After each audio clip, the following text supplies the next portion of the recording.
The auctioneer's gavel hit the block so hard the whole room flinched. "Damaged goods," Harold Finch announced, his voice carrying across the packed hall like he was pricing livestock. He didn't look at Clara Whitmore when he said it, just shuffled his papers and let the words hang in the cold air. Barren, 26 years old, previous debts not assumed by the buyer. He finally glanced up at the crowd with a smirk that made several men in the front row chuckle. "We'll start the bidding at $5, though I'd say that's generous." The laughter hit Clara harder than the cold. She stood on that stage in her best dress, the gray one with the mended sleeves she thought nobody would notice, and felt every eye in that room measure her and find her wanting. She did not look down. That was the one thing she'd promised herself. Whatever happened tonight, she would not look at her feet. If you've ever felt invisible in a room full of people, you already know how this story begins. Stay with me. Subscribe to the channel and follow Clara's story all the way to the end. And drop a comment with your city or country. I want to see how far this story travels. Hit that like button too so we can keep bringing you stories that matter. The Clearwater Auction Hall in Millhaven, Montana smelled like wood smoke, wet wool, and desperation. And Clara Whitmore had learned in the past 4 months that desperation had a very particular smell. It got into your clothes, into your hair. You stopped noticing it on yourself and started recognizing it on everyone around you. There were 11 women on the stage tonight. Clara was the 7th. She'd watched the first 6 go. 2 young ones in their late teens snapped up fast, a widow with 3 children who took longer but eventually found a taker, a quiet woman from Nebraska who'd cried through the whole process and been purchased by a gray-haired farmer who at least had the decency to look embarrassed about the whole arrangement. The other 2 had gone for modest prices, $7 and $9 respectively, to men who inspected them the way you'd inspect a horse before a purchase. Clara had watched all of it without expression. She was good at that by now. Her husband, Thomas, had been dead since February. Pneumonia, which felt like an almost insultingly ordinary way to lose someone. No drama, no confrontation, just a cough that wouldn't quit, and then a man who one morning simply didn't wake up. What he left behind was a stack of debts she hadn't known existed, a parcel of land she couldn't hold on to past April, and a reputation she hadn't earned, the wife who couldn't give a man children.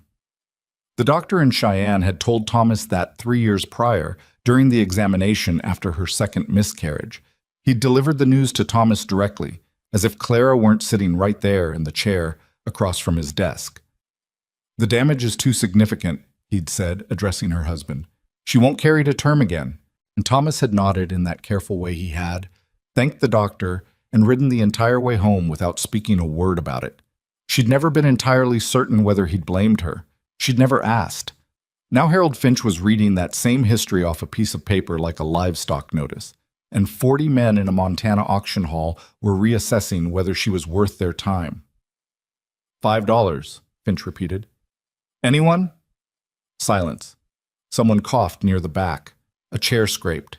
A man in the second row leaned over to whisper something to the man beside him, and they both shook their heads. Clara felt the precise moment the room decided. It wasn't loud. It wasn't cruel, exactly. Or it wasn't cruel in any way she could point to directly. It was more like a door swinging shut, quietly, without anyone meaning to be unkind. $4 then, Finch said, and there was something almost bored in his voice now. He'd done this before. He knew how it went when a woman didn't move the room. More silence. Clara thought about the boarding house where she'd been staying for 6 weeks. The landlady, Mrs. Gruber, who had been patient but had 3 weeks ago stopped being patient. The single carpet bag in the back room that held everything she still owned in the world. She thought about the temperature outside, which had been dropping steadily since noon and was going to keep dropping. She thought about January in Montana and what January in Montana meant if you had nowhere to be. She kept her chin level. 3, Finch said with a sigh that communicated exactly how much he thought of the proceedings. A man in the 4th row, heavy-set, reddish beard, smelling of something Clara didn't want to identify, stood up halfway. "I'll give you 2, he said, and that's only because she looks strong enough to haul water." The laughter that rippled through the room was the worst sound Clara had heard since the night Thomas died. She didn't move, didn't let her jaw tighten, didn't let her hands grip each other, didn't let anything show on her face. but something inside her went very still, the way water goes still before it freezes. Finch opened his mouth to accept. $1. The voice came from the back of the room. It was quiet, not loud, not demanding, not theatrical. And yet something about it cut through the noise of the hall the way a single sharp note cuts through a crowded room. Heads turned. Clara turned. She couldn't see him clearly at first, just a tall shape near the back wall. Hat still on, arms crossed, leaning against the frame of the door like he'd been there a while and hadn't needed anyone to know it. "I'm sorry," Finch said, squinting toward the back. $1. The man pushed off the wall and walked forward, and the crowd did something Clara had not seen it do all evening. It parted. Not grudgingly, not slowly, but with the automatic deference of people who'd learned through experience that it was the sensible thing to do. He stopped at the front of the room. He was perhaps 35, though something in his face made the number hard to land on. A face that had been in weather, in conflict, in too many hard moments to add up to any clean age. Dark hair under a battered hat. A jaw that looked like it had been set against too many things for too long. He was dressed well enough, but without any particular care for looking dressed well, which somehow made him more intimidating than if he'd been in a banker's suit. He did not look at Finch when he spoke. He looked at Clara. $1, he said for the third time. Take it or don't. Harold Finch was a man who understood the mathematics of a room. He looked from Wyatt Callahan, because that's who it was. Clara would learn his name later, though half the room already knew it, to the reddish-bearded man who'd offered $2, and he saw immediately that the reddish-bearded man had no intention of pushing his luck. Nobody in this room was going to push their luck against Wyatt Callahan for a woman nobody wanted. "Sold," Finch said with a small, defeated sigh. $1. The gavel came down, and Clara Whitmore, who had been standing on a wooden stage being assessed for her deficiencies for the past 12 minutes, felt the single strangest sensation of her life: relief. Not joy. Not gratitude. Just the specific animal relief of a door opening when you were certain you were about to be locked out in the cold. She stepped off the stage. Wyatt Callahan was already at the processing table, signing whatever papers needed signing. He didn't look up when she approached. "Callahan," he said, by way of introduction, without turning. "Wyatt. My ranch is about 9 miles northeast. We'll leave in the morning." "Clara," she said. "Whitmore, currently." He glanced over his shoulder at that, just briefly, just long enough for her to see something shift in his expression that she couldn't read. Then he turned back to the papers. "Whitmore," he repeated like he was noting it. "All right." That was it. That was the whole conversation. She stood there for a moment, her carpetbag in her hand, watching him sign documents that gave him legal authority over her future, and she thought, well, this is what it comes to. She was not afraid. She was something colder and more practical than afraid. She was paying attention. Eat. The boarding house where she'd been staying had no room for ceremony about the evening's events. Mrs. Gruber offered her a cup of tea that Clara suspected was also a goodbye gesture and asked no questions, which was its own kind of kindness. Clara sat at the small table in the kitchen long after the tea was cold, going over the night in her head. She was trying to figure out why he'd done it. It wasn't charity. She rejected that explanation immediately.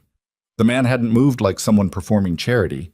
He'd moved like someone who'd made a calculation and acted on it. There was a difference, and she'd learned to see it. Charity looked soft at the edges. What Wyatt Callahan had done in that auction hall looked like something else. What exactly, she couldn't say yet. She also knew his name now because Mrs. Gruber, once Clara had told her who'd bought her, had gone very still in a particular way. "Callahan," the woman repeated. "The Callahan who owns the double C?" "I don't know what he owns," Clara said. "About 12,000 acres is what he owns." Mrs. Gruber set her own cup down carefully. "Lost his wife 2 years back. Fever. No children." She paused. "He's not known for being a warm man." "I'm not looking for warm," Clara said. "No," Mrs. Gruber agreed, looking at her with something that might have been respect.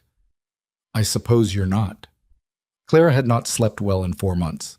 She did not sleep well that night either, But she lay in the dark and thought with a clarity she hadn't felt in a while, turning over what she knew and what she didn't. She had no illusions about what this was. A man had paid $1 for her. That was the truth of it, and dressing it up in different language didn't change the arithmetic. She was going to a ranch she'd never seen, to work alongside a man she didn't know, under an arrangement that gave him the authority to make her life very good or very difficult depending on what kind of person he turned out to be. She had no leverage. She had no alternatives. She had a carpet bag and a set of skills and a character she'd been building, quietly, for 26 years. And whatever came next, that was what she had to work with. It would have to be enough. He came for her at 7 in the morning, exactly when he'd said he would, which was the first data point she collected. A man who said 7 and arrived at 7 was at minimum a man who meant what he said. In Claire's experience, that was rarer than it should have been. The wagon was plain, working condition, pulled by 2 horses that were well kept in the practical way of animals that were genuinely used rather than displayed. She noticed that immediately. The horses were tired in the way of horses that worked hard and were fed well. She could tell a lot from horses. Wyatt said nothing when she climbed up, just clicked to the horses and pointed them northeast. For the first half hour, neither of them spoke. The landscape moved past them, flat and pale with winter. The sky, the particular shade of gray that meant serious weather, was considering its options somewhere to the northwest. Clara said, "What did your wife die of?" She felt him go rigid beside her, just for a moment. Then he relaxed, which she thought was interesting.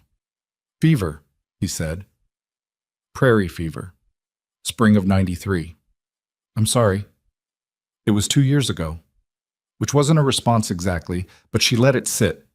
After another stretch of silence, he said, "You worked the land before." "My husband had a farm in Wyoming, before the debts." She paused. "I know what I'm doing with livestock. I know how to keep accounts. I know how to make food stretch and how to find what's wrong with equipment before it fails. I'm not—" She stopped herself. "What?" "I was going to say I'm not what they said I was up there, but I suppose that would sound defensive." He glanced sideways at her. His expression was difficult to read in the way of faces that had learned not to advertise themselves. "What did they say you were?" "Damaged," she said flatly. That was the word Finch used. He said nothing. "I can't have children," she continued, because she preferred to put the things on the table rather than let them hover. "The doctor in Cheyenne told my husband 3 years ago. I've had 2 miscarriages. The second one it was serious." She kept her voice even. "I understand if that changes your—" "I heard what Finch said," Wyatt said. "Then you knew before you bid." "Yes." She looked at him. He kept his eyes on the horses. "Then why?" she asked. He took a long moment with it, long enough that she thought he wasn't going to answer. "Because you didn't look down," he said finally. Clara stared at him. "Standing up there while that man said those things about you," Wyatt continued, still not looking at her. "You didn't look at your feet once." She didn't know what to say to that. In 26 years of life, she'd had a lot of things said to her, and very few of them had been said with that particular tone. Matter of fact, no performance attached to it, like it was just an observation he'd made and felt was worth reporting. "It didn't feel like a choice," she said honestly. "It was just, I wasn't going to give them that." He nodded, like that confirmed something. "I needed someone who could run a household," he said. "Manage accounts, work alongside, not someone who needed to be—" He seemed to search for the word. "Protected from everything." "I've noticed," Clara said carefully, "that men who say they don't want a woman who needs protecting often mean they don't want to be bothered with anyone else's feelings." He looked at her sharply. She held his gaze. He looked back at the road, and then, barely, around the edges of a face that had clearly made a policy against it, something that might, in better lighting and with more charitable interpretation, have been the beginning of a smile. "I mean, I have a working ranch," he said. "Not a museum. I need someone who can function." "I can function," Claire said. "We'll see," he said. And she heard in it not dismissal, but something that felt closer to honesty.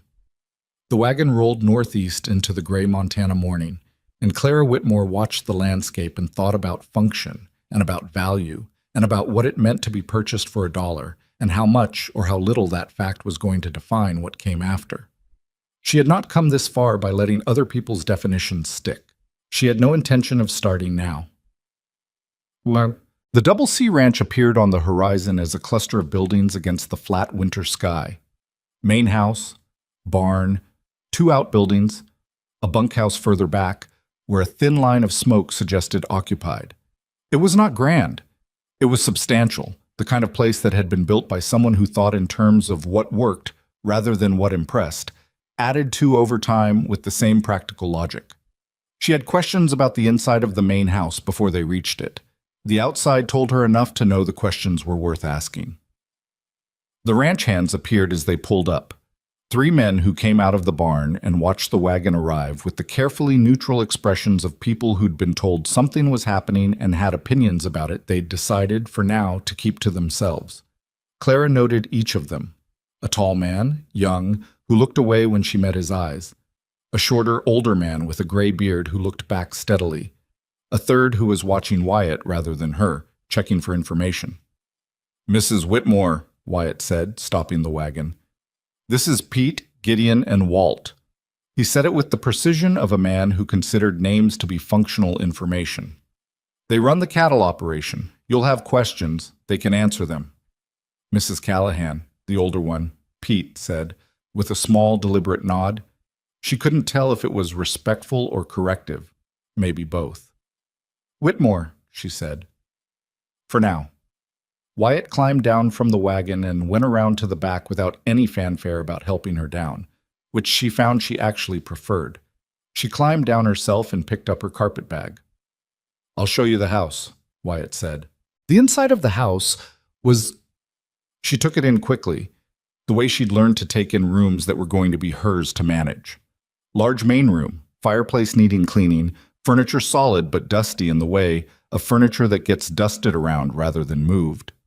Kitchen off to the left, well-stocked in the practical sense, but not organized in any system she could immediately understand. Someone had been cooking, but not cooking with any particular efficiency. Stairs to the right leading up to, she counted, 3 doors she could see from here. There was a photograph on the mantel. A woman, young, dark-haired, looking at the camera with an expression that contained, even in the stillness of the photograph, a kind of warm authority. Clara didn't stare at it. She noted it and moved on. "Bedroom's upstairs," Wyatt said. "First door. I'm across the hall." She turned to look at him. He met her gaze squarely. "The arrangement is what it is," he said, and she could hear him working to be plain about something that was difficult to be plain about. "I'm not... This isn't..." He stopped. Started again. "I paid your debts. You'll run the house. That's what was agreed." "Yes," Clara said. "There's no... I'm not expecting..." He stopped again. "I understand," she said, saving him. "Separate rooms, a working arrangement." Something went out of his face. Not quite relief, but something adjacent to it. "Right." She set her carpet bag down and looked around the kitchen again.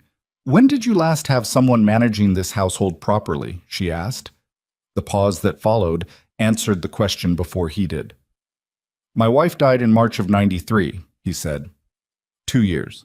2 years of a house being kept in the barely adequate way of men who thought keeping a house meant making sure the fire didn't go out. "All right," Claire said. And then, because she could see him waiting for more, for resistance maybe, or complaint, or some other complication, she simply said, "I'll need to understand your systems before I change anything. Walk me through how you've been running things." He stared at her for a moment. "You want me to walk you through the household accounts, and the livestock records, and the supply arrangements, and how you've been handling whatever food preparation has been happening here?" She looked at him. "Unless there's a reason I shouldn't know." "No," he said. "No reason." He was looking at her with that expression she'd noticed in the wagon, the one she still couldn't entirely name, like he was reassessing something. "I'll get the ledgers." She took off her coat and hung it by the door. She looked around the kitchen one more time, and she thought, "All right then, $1. This is what $1 buys." It was going to buy something more than that. She was going to make sure of it. The ledgers were a disaster. Clara didn't say that out loud. She sat at the kitchen table with 3 years of Wyatt Callahan's record-keeping spread in front of her and kept her face neutral, but inside she was cataloging exactly how bad it was. And it was bad in the specific way of someone who was competent at the actual work of ranching and had never once thought about what happened on paper. Numbers were entered in 2 different hands, Wyatt's and someone else's, probably the previous housekeeper, a woman named Mrs. Briggs that Pete had mentioned in passing when showing Clara where the feed was stored. Mrs. Briggs had apparently left in October when her own family needed her back in Helena, and since October the ledger had been maintained by Wyatt alone, which meant it had barely been maintained at all. Supply costs were recorded but not totaled. Cattle counts appeared on 3 separate pages with no reconciliation between them. There was an entire column of numbers that Clara stared at for a solid 2 minutes before concluding that even Wyatt probably couldn't tell her what they represented. She found him in the barn just before noon, checking the hoof of a gray mare who was tolerating the attention with the resigned air of a horse that had learned patience. "Your supply ledger," Clara said from the barn doorway. "The entries from November. Who was writing them?" He didn't look up from the hoof. "I was. What does the 3rd column represent? The one with the dollar amounts that don't correspond to any listed purchase." A pause. He set the mare's hoof down and straightened. "Those are estimates." "Estimates of what?" "Of what I thought things might cost." He said it with the particular tone of a man who knows he's said something indefensible and is bracing for it. Clara looked at him for a moment. "You were entering anticipated costs into an actual expense ledger." "I was keeping track." "Of things that hadn't happened yet." "Yes." She let the silence do its work. Then, "I need you to go through those entries with me and tell me which ones are real and which ones are projections so I can separate them out and build you an actual accounting system." He looked like he wanted to argue.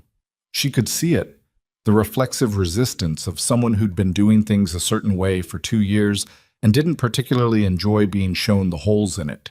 But he was also, she was already learning, a man who could do the math on when an argument was worth having and when it wasn't. "After supper," he said. "Fine," she said, and went back to the house. She spent the afternoon taking apart the kitchen. Not physically, she didn't move the furniture or rearrange anything structural. But she went through every cabinet, every shelf, every corner, and she built herself a map of what was there and how it related to everything else. There was food enough for a month if used efficiently, more if she adjusted the cooking arrangements, less if she continued whatever had been happening before, which appeared to have been a lot of fried salt pork and not much else. She found 2 pounds of dried beans that had been pushed to the back of a shelf and a sack of cornmeal that was fine if used soon. She found a cast iron pan that hadn't been properly seasoned in what looked like years. She found a coffee grinder with grounds in it from so long ago they'd gone stale and gray. She fixed the coffee grinder first because that felt like the kind of thing that mattered in a practical way. Then she started on supper. Pete knocked on the back door at 5:30 to ask about something related to the winter feed schedule. And when she opened the door, he looked past her at the kitchen with an expression that was trying very hard to be nothing in particular. "Smells different," he said. "Beef stew," she said, "with the stock I found in the cold cellar." "There's stock in the cold cellar?"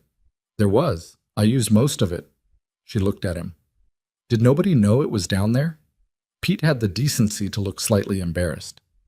"Mr. Callahan doesn't go in the cold cellar much since—" He stopped. "Since his wife," Clara finished. "Yes, ma'am." She held the door open. "I've questions about the feed schedule. Come in." He came in, hat in hand, with the careful body language of a man navigating unfamiliar territory, and they talked for 20 minutes about winter feed costs and cattle counts while the stew finished. And by the end of it, Clara had more useful information about the actual state of the Double C operation than she'd found in 3 years of Wyatt's ledgers. Wyatt came in at 6 and stopped in the kitchen doorway. She was setting plates on the table. She looked up at him and then back at what she was doing. "Sit down," she said. "It's ready." He sat. He looked at the stew. He picked up his spoon and ate a mouthful, and something in his face did something she couldn't quite name. Not quite emotion, more like the involuntary response of a body recognizing something it had been missing. He ate half the bowl before he said anything. "This is from the cold cellar stock," he said. "Yes." Another mouthful. My wife made this. Same way. Clara stopped what she was doing, set down her own spoon. I'm sorry, I didn't know. I can make something different tomorrow. No. He said it quickly, then more controlled. No, it's fine. He ate another spoonful. It's good. They ate the rest of the meal in silence that was different from the silence in the wagon. The wagon silence had been two strangers being careful. This silence had something else moving underneath it, something neither of them was ready to poke at yet. After supper, he got the ledgers and they sat at the table and went through the November entries one by one. He was better at this than she'd expected. Once he was actually doing it, he knew exactly which numbers were real and which were projections, remembered the reasoning behind almost every entry, could explain the cattle count discrepancies with a clarity that suggested the problem wasn't that he didn't understand his own operation, but that he'd never had to explain it to anyone else. You need 2 separate books, she said when they'd finished. One for actuals, one for projections. Never mix them. I know that, he said. Not defensive, just honest. Then why did you? He was quiet for a moment.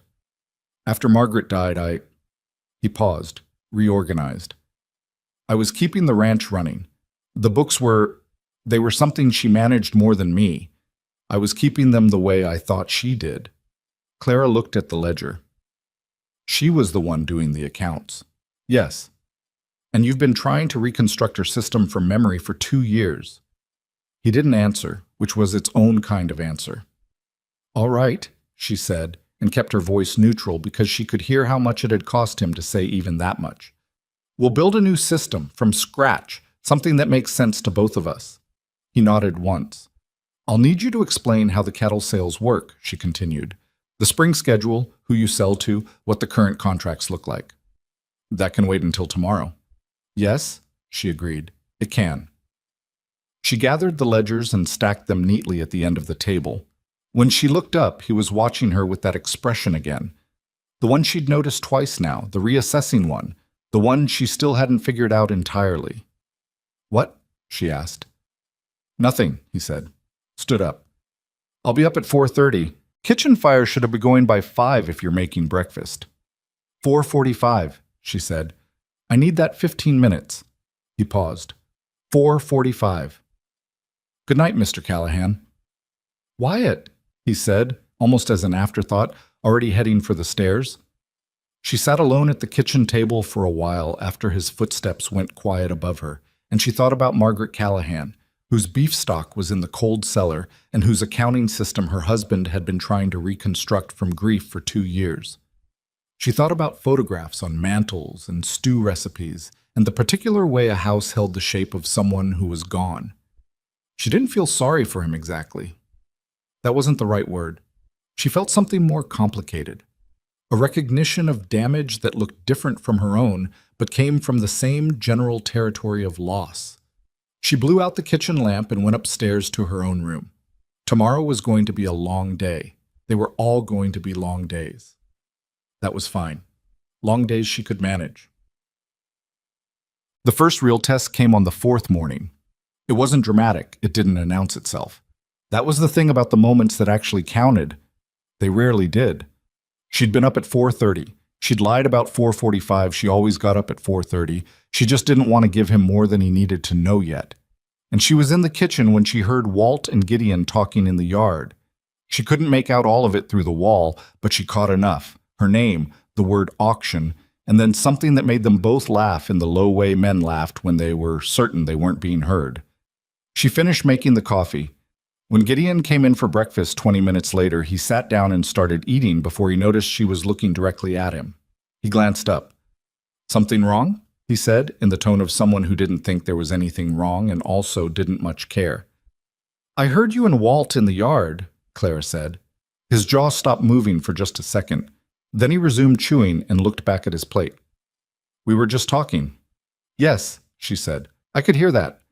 Pete came in from the barn then, shaking snow off his hat, and read the room in about 4 seconds. He sat down and poured himself coffee and stayed very carefully out of whatever was happening. I'm going to tell you something, Clara said, addressing Gideon but pitched for everyone in the room. You don't have to like how I got here. I don't particularly like it myself, but I am here and I am doing the work, And if you have something to say about me, I'd prefer you said it to my face rather than in the yard where you think I can't hear you." Gideon stared at her. He was young, 22, 23, and had the face of someone who wasn't used to being spoken to that directly by a woman. "I wasn't," he started. "Yes, you were," she said without heat. "It's all right. Just do it differently going forward." She set his plate in front of him and turned back to the stove. The silence in the kitchen was a specific kind of silence. Pete broke it after about 30 seconds by picking up his coffee cup and taking a slow sip and saying, to no one in particular, "Coffee's better this week." "Different grind," Clara said. "Well," Pete said, "it's better." Gideon ate his breakfast and didn't say anything else and left quickly when he was done, which Clara counted as an acceptable outcome. Not a victory, just an outcome that she could work with. Walt was harder. Walt was older, 40 or so, and had been on the Double C for 6 years and had, she gathered, his own opinions about the natural order of things that he wasn't going to revise based on one breakfast conversation. He wasn't cruel about it. He was just present in a way that made clear he was still deciding. And until he'd decided, she was going to have to prove herself in whatever way Walt's internal accounting system required. She discovered what that accounting system was on the 6th day when a heifer got into trouble in the near pasture. She heard the commotion from the yard, the particular quality of sound that meant animals in distress rather than just noise. And she was already pulling on her coat when Walt came to the back door. "One of the heifers is down," he said, and she could see him hesitating between telling her and going to find Wyatt, who was out on the North Range. "I heard," she said. "Let's go." She could tell he wanted to say something about whether she needed to be there. She didn't give him the space for it. The heifer was a 3-year-old who'd gotten tangled in the ice along the fence line and gone down wrong, and she was frightened and thrashing in a way that was going to hurt her worse if they didn't get her calmed and repositioned. Clara was on her knees in the cold mud before Walt had finished explaining what had happened to Gideon, who'd arrived 30 seconds behind them. "She needs to stop thrashing," Clara said. "Walt, come around to the left. Don't stand there, she'll kick you. Come further left. And put your hands here." She guided his hands to the animal's neck. "Firm pressure, not hard. You're not restraining her, you're telling her where you are." Walt looked at her hands, looked at the heifer, followed her instruction. "Gideon, I need your coat," Clara said. "My coat?" "Now, please." She needs something over her eyes. He gave her his coat. She draped it over the heifer's face carefully, blocking the light, and she felt the animal's breathing change almost immediately. Not calm, not yet, but less frantic. The specific shift from panic to something that could be worked with. It took another 20 minutes to get the heifer repositioned and on her feet. Clara's knees were soaked through and her hands were so cold they'd stopped feeling like hands. But the heifer stood up, shook herself, and moved off toward the rest of the herd with the faintly embarrassed air of an animal that had been more dramatic than the situation required. Gideon retrieved his coat, looked at the mud on it, and said nothing about the mud. Walt looked at Clara for a long moment. "Where'd you learn that?" he said. "The coat on the eyes." "My father's farm," she said, wringing out her gloves. "Nebraska. We ran cattle for 12 years. He nodded, slowly, in the way of someone updating a file. "All right," he said. It was 2 words, but she understood them to contain more than 2 words worth of meaning. She was still on the back porch wringing out her second glove when she heard hoofbeats and looked up to see Wyatt coming in from the North Range at a pace that suggested someone had told him what had happened. He pulled up, looked at her, looked at the direction the heifer had gone, looked back at her mud-caked knees. "Walt told you?" she asked. Pete rode out. He dismounted. "You handled it." "Walt handled it," she said. "I just helped."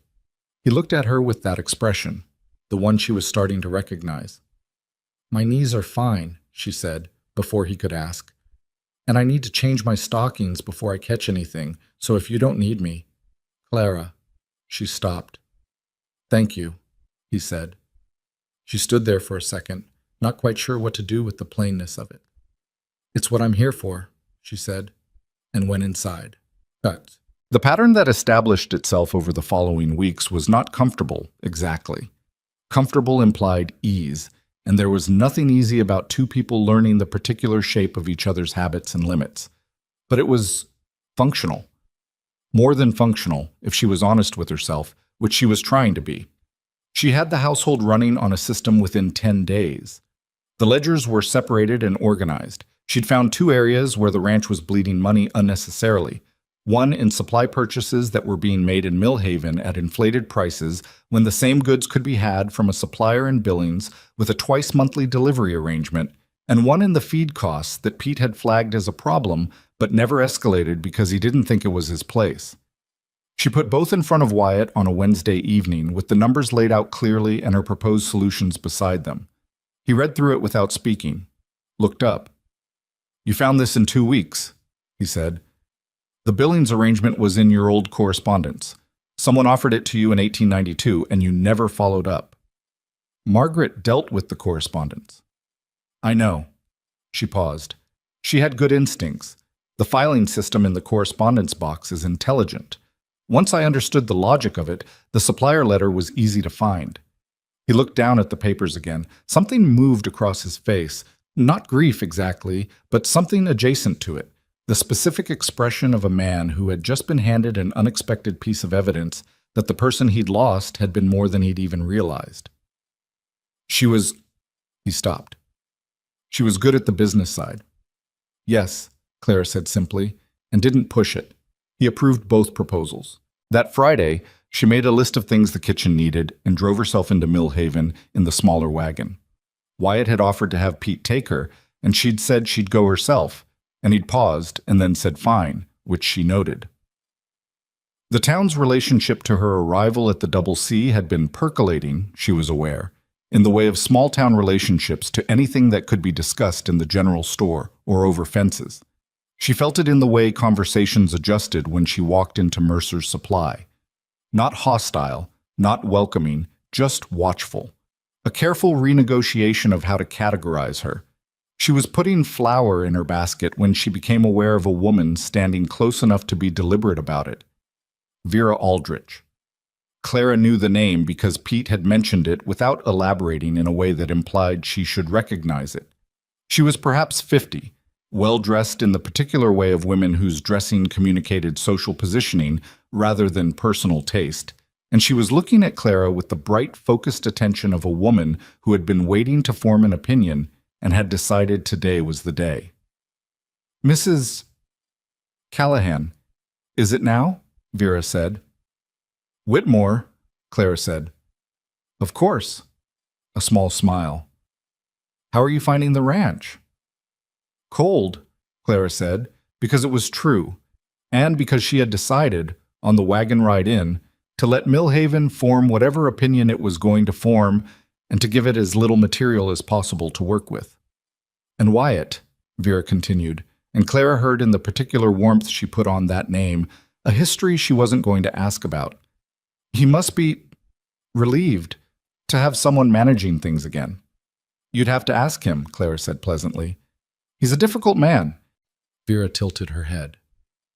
Closed off. Margaret was really the only one who ever... She stopped, as if remembering something. "Well, it must be an adjustment for both of you." "We're managing," Clara said, and moved her basket to the other arm. "Excuse me."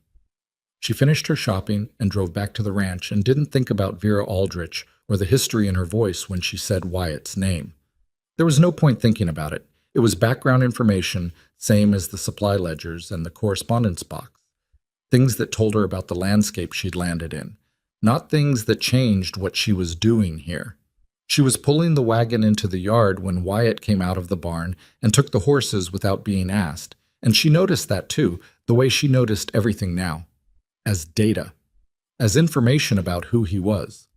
"Mercer's was fine," she said, answering the question he hadn't asked. "Mrs. Aldrich sends her regards." His face did something complicated and brief. "Vera Aldrich doesn't send regards," he said. "No," Clara agreed. "She doesn't." He looked at her. For just a moment, something almost like amusement moved across his face. Real amusement. Not polite or performed, the kind that surprised a person by showing up. Then it was gone, and he was leading the horses into the barn, and she was carrying her flower inside, and neither of them said anything else about it. But she thought about that moment for the rest of the afternoon. The half second of something real on a face that had clearly practiced being nothing in particular. She filed it away the way she filed everything, not as meaning more than it meant, but as one more piece of the map she was building. She was beginning to understand the territory. Yeah. The letter arrived on a Tuesday in late January. Pete brought it from town with the supply order, set it on the kitchen table without comment, and the name in the upper left corner made Clara go very still. James Whitmore, Thomas's brother. She hadn't heard from James in 8 months. The last time she had, it had been a letter informing her, in language that was technically polite and functionally threatening, that he believed the sale of the Wyoming farm had been conducted improperly, and that he was consulting a lawyer about what Thomas's debts actually covered, and whether Clara had rights to the proceeds that she shouldn't. She hadn't had proceeds. There hadn't been anything left after the debts. But James Whitmore had always operated on the belief that where there was a woman, there was money being improperly kept from a man, and logic had never done much to dent that belief. She read the letter standing at the kitchen table, coat still on. It was shorter than she expected and worse than she'd feared. James had found out, somehow, through the specific information economy of people who make it their business to know things, that she was now at the Double C. He knew who Wyatt Callahan was. He knew what 12,000 acres in Montana was worth. And he was writing to inform her that he had a legal claim to a portion of Thomas's estate that had never been properly settled, and that if she was now married to a man of means, that claim became considerably more interesting. It was not, technically, a threat. James was too careful to put threats in writing, but Clara was fluent in the language of what wasn't being said. She sat down, read it again, thought about it for a long moment, about what she was going to do, about what the options were, about what this meant for an arrangement that was already complicated enough without external complications. She folded the letter, put it in her coat pocket, went back to starting supper. Wyatt came in at 6. She fed him. She waited until he was on his second cup of coffee, which she'd learned was when he was most likely to be listening rather than just sitting, and then she put the letter on the table in front of him. "My late husband's brother," she said. "You should read it." He read it. His face gave nothing away, which she was used to, but she saw his jaw set in a particular way when he got to the part about the legal claim. He put it down. "How much does he actually have?" he said. "In terms of a claim?" "I don't know." Thomas's estate was essentially nothing. There was nothing to claim. But James doesn't need an actual case to make things unpleasant, and unpleasant with lawyers costs money even when you're right. "I have lawyers," Wyatt said. "I'm not asking you to—" She started. "I know you're not asking." He looked at her. "I'm telling you, I have lawyers, and James Whitmore is not going to walk onto this ranch." She looked at him for a moment. There was something in his voice she hadn't heard before. Not anger exactly, but something flat and certain, the voice of a man communicating the edge of a territory he had decided to defend. "All right," she said. "I'll write to Hennessy and Billings tomorrow." He folded the letter and slid it back to her side of the table. "You should keep that, for documentation." "Yes," she said. She picked it up. "Thank you." "It's not—" He stopped, seemed to reconsider what he'd been about to say. "You don't have to thank me for that." "Wyatt?" He looked up. "I mean it," she said. "Thank you." He held her gaze for a second, just a second. Then he looked back at his coffee cup, and the moment passed, and neither of them manufactured anything out of it, and that felt somehow like exactly the right thing. She cleared the table and washed the dishes and went upstairs to her room, and she sat on the edge of her bed and thought about James Whitmore and lawyers and 12,000 acres and a man across the hall who had, without any fanfare or discussion of what it meant, placed himself between her and the next incoming trouble. She hadn't expected that. She was going to have to revise her map. Hennessy wrote back from Billings in 10 days. The letter was 3 pages of legal language that Clara read twice before distilling it to its essential points. James Whitmore had no legitimate claim. The debts from Thomas's estate had been settled through the land sale. The settlement was documented and filed in Wyoming, and any attempt to pursue additional claims would require James to first demonstrate damages that, by the record, did not exist. Hennessy used the word frivolous twice, and without merit once, which Clara understood to be a lawyer's version of saying the man was wasting everyone's time. She told Wyatt at breakfast. He nodded, poured himself more coffee, and said, "Good. Hennessy says we should keep the documentation current in case James tries again." "He'll try again," Wyatt said without particular heat, the way a man states weather patterns. "Men like that don't stop. They just wait for a better angle." He looked at her over his cup. "We keep the documentation." "Yes," she said. That was the whole conversation. She went back to the accounts. He went out to the cattle, and the James Whitmore matter was filed into the category of things that were handled for now, which was all you could ever say about anything. February came in hard. Montana. February had a specific personality, not just cold but committed to it, the kind of cold that didn't negotiate, that got into the walls of the house and stayed there no matter how well you kept the fires. Clara learned the Double C's particular weaknesses, the northwest corner of the main house where the insulation had settled and let drafts through, the kitchen door that didn't seal properly and needed a rolled blanket at the base, the way the wind came down from the ridge on certain nights and made the whole structure sound like it was being tested. She fixed what she could fix. She noted what needed proper repair in the spring. She kept the fires. The men came in colder and quieter during February.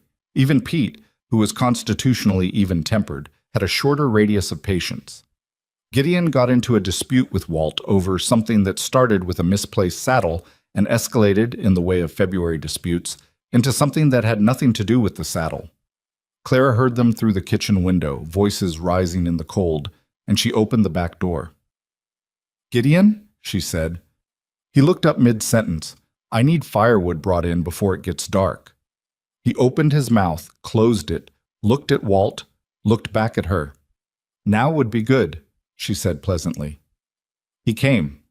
She found something for Walt to do in the opposite direction, and the saddle dispute dissolved into the general February air without resolving itself, which was the best outcome available. Unresolved was better than escalated. She'd learned that from 12 years of watching her father manage farmhands. Wyatt saw it happen. She knew because she caught him watching from the barn doorway as she sent Gideon toward the woodpile. His expression was the same one she'd filed under reassessing, which she was beginning to understand meant something more specific. It meant he was recalibrating a thing he'd assumed against evidence that the assumption was wrong. She wasn't sure what he'd assumed about her exactly.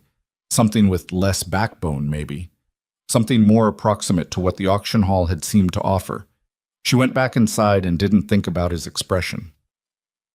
The night it actually broke open between them came on a Wednesday in the middle of February, and it started, like most genuine arguments do, over something that was only partly the real thing. She'd been reorganizing the storage arrangements in the barn, not the animals' space, just the equipment side, which had developed the particular chaos of a place where things were put down temporarily and then left, and she'd moved a set of tools to a more logical position on the wall. She'd done it in the afternoon while Wyatt was on the North Range, and the logic of the new arrangement seemed self-evident to her. It did not seem self-evident to Wyatt. He came in at 5:30, went to the barn for the last check before supper, and came into the kitchen 15 minutes later with a look on his face that was controlled in the way of something being actively controlled. "The tools in the barn," he said. "I reorganized them. The old arrangement had the winter maintenance equipment buried behind the— I know where everything is in my barn," he said. "Or I did. You'll know where it is in the new arrangement, too, once— I didn't ask you to change the barn." She turned from the stove. "No, you didn't. I saw a problem, and I fixed it." "It's not your barn to fix." The words landed wrong. She could see from his face that he knew they'd landed wrong, even as he said them, but they were out, and the kitchen was very quiet. "Understood," she said. Her voice was steady. "It's not my barn." "Clara." "No, you're right." She turned back to the stove. "I'll stay in my lane, the kitchen and the accounts. Everything else is yours." "That's not what I— It's what you said." He was quiet for a moment. She heard him pull out a chair and sit down, which was not what she'd expected. She'd expected him to leave the way men left when they'd said something wrong and didn't want to stay around for the accounting of it. He didn't leave. "My father built that barn," he said. "He had a system for where things went. I learned it from him. I've changed some things over the years, but the layout of the tools on the wall, that was his. She stopped stirring, kept her back to him. I didn't know that, she said. No, you didn't. He paused. I should have said it differently. What I said came out wrong. She turned around then. He was sitting with his elbows on the table, hands loose in front of him, looking at the surface of the table rather than at her, and she saw something that she hadn't quite seen on his face before. Not grief, which she'd seen, but something more like the specific exhaustion of a man who was trying very hard to behave correctly and found it costly. I didn't move anything structural, she said. The tools are still all there. I can tell you exactly where I put each one, and if you want to put them back, I'll help you. He looked up. You don't have to, she added. I think the new position is better. But it's your barn. He held her gaze for a moment. Show me what you did, he said. They went out to the barn together in the early dark, their breath-making clouds in the cold air, and she walked him through the reorganization, where each tool now was, why she'd put it there, what problem she'd been solving. He listened without interrupting. He looked at each placement with the concentrated attention of someone who took in information through his hands more than his ears. The handsaws, he said at one point. East wall, second peg from the... I see them. He went to them, ran a hand along the handles. His father's tools, she understood now, or at least some of them. He stood there for a moment with his back to her, and she let him stand there. When he turned around, his face had settled into something different. It's a better arrangement, he said. It clearly cost him something to say it. Your father's layout made sense for what the barn was in his time, she said. You've got different equipment now, different needs. He nodded once. They walked back to the house side by side in the dark, and somewhere between the barn door and the kitchen door, something shifted between them. Not dramatically, not with any announcement, just a quiet recalibration of who was allowed to touch what and under what terms. It wasn't a solved thing. It was a step in a direction. Ushti. March brought the first real thaw, which in Montana meant not warm but less actively punishing, and it brought something else. A letter from Wyatt's banker in Billings, a man named Dorchester, that arrived on a Thursday and which Wyatt read in the barn rather than the house. Clara knew something was wrong because he came to supper late and ate without talking, which was different from his usual silence in the way a locked door is different from a closed one. She waited until the dishes were done. What did Dorchester say? She asked. He looked up. How did you... Pete mentioned a letter from the bank, and you've been somewhere else since this afternoon. He turned his coffee cup in his hands. Set it down. There's a man named Collier, Gerald Collier. He's been buying land east of here for the past 18 months. Small parcels, one at a time, from families who needed to sell. He's got about 4,000 acres now, and he's positioning to push toward the water rights on Tanner Creek. Clara thought about Tanner Creek. She'd learned the ranch's geography in the way she learned everything, methodically, asking Pete questions during the long afternoons in February. Tanner Creek ran along the eastern edge of the Double C's grazing range. In summer, it was the primary water source for nearly a third of the cattle. If he controls the water rights, she said, he controls who can use the creek. And he knows it. Wyatt's jaw set. Dorchester says Collier's been making quiet offers. A few of the smaller ranchers have already sold. A man named Jessup was the last one. He held that east parcel for 20 years and sold it in January. He paused. I didn't know Jessup was that desperate. Could you have bought it? If I'd known... He shook his head. Collier's moving quietly. By the time anyone knows what he's after, he's already got the piece he wanted. Clara turned this over. What's Dorchester recommending? He says I should consider making Collier an offer. Buy him out before he gets the creek parcels. He said it like a man reading from a document he found offensive. That's not what you want to do, she said. It's rewarding a land grabber for grabbing land. Yes, it is. She thought for a moment. What do the other ranchers know, the ones who haven't sold yet? Probably what I knew until today. Nothing. Then that's the first thing, she said. They need to know what's happening. Collier's strategy works because he's picking people off one at a time. It doesn't work if everyone can see the pattern. Wyatt looked at her steadily. I'm not a man people around here sit down with to talk strategy, he said. Not self-pitying, just accurate, the kind of honesty she'd come to expect from him. "I know," she said, "but they'll listen if you're not asking them to do anything except know what's happening, and then they can make their own decisions about whether to sell or hold. And if they hold, then Collier doesn't get the creek." He was quiet for a while. The fire settled. Outside, wind moved against the house in the particular way of March wind, which was losing its conviction but hadn't admitted it yet. "There's a meeting," Wyatt said finally. "Spring planting meeting at the Grange Hall, end of March. Ranchers come in from 3 counties. "Then that's where you tell them," Clara said. He looked at her. "You make it sound straightforward." "It's not straightforward," she said. "Some of them won't want to hear it from you. Some of them will think you have your own angle. You'll have to be more honest than you're comfortable being in a public room." He didn't flinch at that. She appreciated it. "What do you mean?" "I mean, you'll have to tell them you found out late, that you missed Jessup selling because you weren't paying attention to your neighbors the way you should have been. Because if you walk in there with just the information and no accountability, they'll assume you're managing them the same way Collier is." The silence that followed was the kind that meant she'd said something true that he needed time to absorb. "You've thought about this more than I have," he said.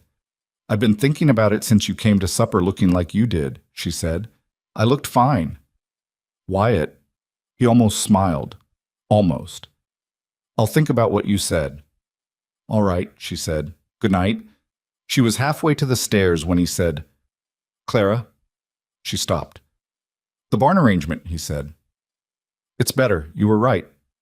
She didn't turn around. "I know," she said, and went upstairs, and she heard him make a sound behind her that was either a short, surprised laugh or something close enough to it that the difference didn't matter. Dora said, she found out she was pregnant on a Tuesday in early April, 11 weeks after arriving at the Double C. She sat with that information alone for 4 days before she told anyone. The first day she spent in a state that she couldn't have named accurately, not quite shock, because she'd had enough of that already in her life to know what it felt like. And this was something else. More like standing at the edge of a map she'd thought ended here and finding out it kept going. The Cheyenne doctor had been definitive. The damage was too significant. She'd built her entire understanding of what her life could look like around those words, had grieved what they meant, had arrived at a kind of peace with them that she'd thought was settled. It was apparently not settled. The second day she was practical about it, or tried to be. She went through everything she knew, everything she'd experienced, the 2 previous pregnancies that had both ended before 5 months. She understood what that history meant. She was not a woman who let hope outrun evidence, but she was also, undeniably, pregnant. The third day she was frightened in a way she hadn't been frightened about anything since the night Thomas died. Not of the same things. She was frightened of what this meant for the arrangement, for the careful, functional structure she and Wyatt had been building. She was frightened of telling him. She was frightened of what his face would do when she did. The fourth day she decided that she was going to be frightened regardless, and she might as well tell him. She waited until Sunday evening, when Pete and the others were in the bunkhouse, and the house was quiet. She found Wyatt at his desk in the small room off the main hall where he worked on correspondence, and she knocked on the open door. He looked up. "I need to tell you something," she said. The way his attention sharpened told her he already knew, from the quality of those 6 words alone, that this was not about ledgers. She sat in the chair across from his desk, said it plainly, the way she said most things. "I'm pregnant." He went very still. Not rigid. She'd seen him go rigid. That was different. This was more like a man who had suddenly forgotten how to operate his own face. He looked at her, and she watched him try to say something and not quite manage it. "The doctor in Cheyenne," she said. "I know what he said. I don't have an explanation for it. I'm just telling you what is." "How long?" he said. His voice came out more carefully than usual. 11 weeks, I think. Maybe 12. He stood up, walked to the window, stood with his back to her, and she let him stand there because she'd already had 4 days with this, and he'd had about 40 seconds. "You're sure?" he said. "Yes." He turned around. His face was doing the thing she'd noticed twice before, the thing she didn't have a clean name for. But now she recognized it for what it was. It was what Wyatt Callahan looked like when something happened that he hadn't allowed himself to want because wanting it too much was a thing he'd stopped doing at some point, probably around March of 1893. There were two before, she said. You should know that. I don't know what this means. I don't know how far this goes. You're telling me it might not. I'm telling you what I know, she said, which is that I'm pregnant and I'm 12 weeks and I don't know the rest. He came back to his desk and sat down, and he put his hands flat on the surface in front of him and looked at them for a moment. What do you need? He said. She hadn't expected that to be the first thing out of him. She'd expected something about the arrangement, or about what this meant for the legal situation, or even just a longer silence. Not, what do you need? I don't know yet, she said honestly. All right. He looked up. We'll figure it out as we go. She nodded. She stood to leave, and then she stopped. Wyatt, when I tell you I don't know if this will go the distance, I need you to hear that actually, not to reassure me, but because I need you to know that I'm not... She stopped, found the words. I'm not promising you something I can't promise. He held her gaze. I know that, he said, and it doesn't change... She meant the arrangement, the household, what she was doing here. I know that too, he said. She left him sitting at his desk with his hands flat on the surface and the lamp casting the room in the quiet gold of late evening, and she went upstairs and sat on her bed and felt something in her chest that was still too fragile to look at directly. But that was there, unmistakably, like the first green thing pushing up through April soil. She told Pete the following week, and Pete told no one, which was what she'd expected of him. Pete was the kind of man who understood that information had a proper timing. She didn't tell Walt or Gideon. They found out the way ranch hands usually found out things, not through any single telling, but through the accumulated evidence of small changes. The way Wyatt started appearing in the kitchen at odd hours for no particular reason. The way he found reasons to come back from the North Range earlier. The way he moved around her, not hovering, not solicitous, not doing any of the things that would have made her tell him to stop, but present, differently present. Gideon figured it out on a Thursday when Clara came out to the near pasture to check the fence line she'd noticed sagging on the south side, and Wyatt appeared behind her approximately 7 minutes later with no credible explanation for why he'd needed to check that specific fence on that specific morning. Gideon looked from one of them to the other and looked back at the fence and said nothing, but his face did something complicated that landed somewhere between surprised and recalibrated. Walt said nothing for 2 more weeks. Then one morning he came into the kitchen when it was just the two of them and set a small carved wooden thing on the table beside her coffee cup. She looked at it. It was a rough horse, maybe 4 inches tall, clearly hand-carved with more intention than skill. For later, he said, looking at his boots, when the time comes. She picked it up. Did you make this? My boy, he's grown now. I kept it. He looked like a man who'd said more than he planned to and wasn't sure how to stop. Anyway, thank you, Walt, she said. He went back outside. She set the little horse on the kitchen windowsill where she could see it while she cooked. The Grange meeting was on the last Saturday of March, which arrived before the pregnancy news had finished reorganizing everything, which meant that Clara was managing 2 things at once in the particular way she managed things, by not losing track of either. She didn't go with Wyatt.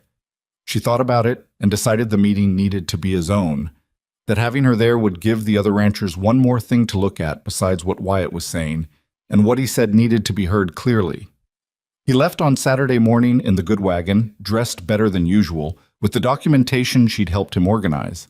The pattern of Collier's purchases laid out in dates and parcel numbers. The connection to the water rights mapped on paper in the way Pete had helped her understand the creek's geography. She spent the day in the house and found it harder than she expected to stay in the house. He came back at 7 in the evening. She heard the wagon in the yard and gave him time to put up the horses before she went to the door. He came in looking tired in a specific way, not defeated, but like a man who had used himself up doing something that required more of him than physical labor. She poured him coffee and put bread and cold beef on the table and sat down across from him. "How did it go?" she said. "Better than I expected," he said. "Worse in some ways." He drank the coffee and seemed to organize himself. There were 16 ranchers there. Collier's been talking to 9 of them, offering prices, not quite pressuring but getting there. 3 of them were close to selling. Were, she said. I showed them the pattern, what he's buying toward. He paused. You were right. I had to tell them I'd missed it, that I hadn't been watching the way I should have been. He looked like that had cost him exactly what she'd told him it would cost him. A man named Hector Baines, he's got the parcel just north of where Jessup sold. He said he didn't see why he should trust what I was saying wasn't just me trying to keep competition down. What did you say? I said he was right to ask, and then I gave him the documents and let him read them himself. And he sat there for about 10 minutes reading them, and then he said he needed to talk to his wife before he made any decisions. Wyatt almost smiled, which I took as a good sign. It is a good sign. She thought about it. What did the others do? The ones who were close to selling have agreed to wait. See how Collier moves next. If he pushes harder, that'll tell its own story. He set down his cup. 2 of the men want to talk to lawyers.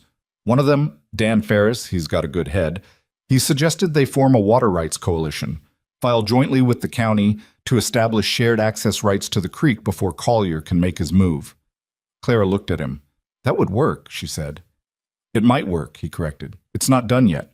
And Collier's going to figure out he's been seen, and he'll change his approach. Let him change his approach. A different approach still leaves him fighting 16 ranchers instead of picking them off one at a time. Wyatt looked at her across the table. The lamp was between them, and his face was half in shadow, and he looked tired and more open than he usually allowed himself to look. You should have come, he said. No, she said. You needed to do that one on your own. I know. I'm saying it would have been easier with you there. She sat with that for a moment. Not because she didn't have a response, but because she wanted to be accurate about what she said back to him, and accuracy required a second. Next time, she said. He nodded. Next time, he agreed. She got up to clear the table, and he sat there a while longer in the lamplight, and the house around them was quiet in a way that felt different from the quiet of January. Smaller, somehow. More inhabited. Less like 2 people coexisting in a space, and more like the specific quiet of people who have agreed, without ever quite discussing it, that this is where they are. She was washing the dishes when she heard his chair push back and his boots on the floor, and then he stopped in the kitchen doorway. Clara, he said. She looked over her shoulder. He seemed to be searching for something specific to say, and then seemed to decide against finding it. Good night, he said. Good night, she said. She listened to him go up the stairs, and she finished the dishes, and she stood at the kitchen window for a moment and looked at Walt's little carved horse on the sill, pale in the thin moonlight coming through the glass. April was 2 days away. The ground was starting to soften. April came in the way Montana April always did, grudgingly, with cold mornings that made you doubt it was coming at all, and then an afternoon where the light hit differently and you understood that the season had shifted whether the temperature agreed or not. Clara was 5 months along by the time the Creek Coalition met for the first time, a gathering of 7 ranchers at the Double C that she'd helped organize by writing the letters, scheduling the date, and making sure there was enough food and coffee that the men would stay long enough to actually accomplish something. She knew from watching her father that men in a room needed something in their hands before they'd settle into serious conversation. Empty hands made for short meetings. She did not sit at the table with them.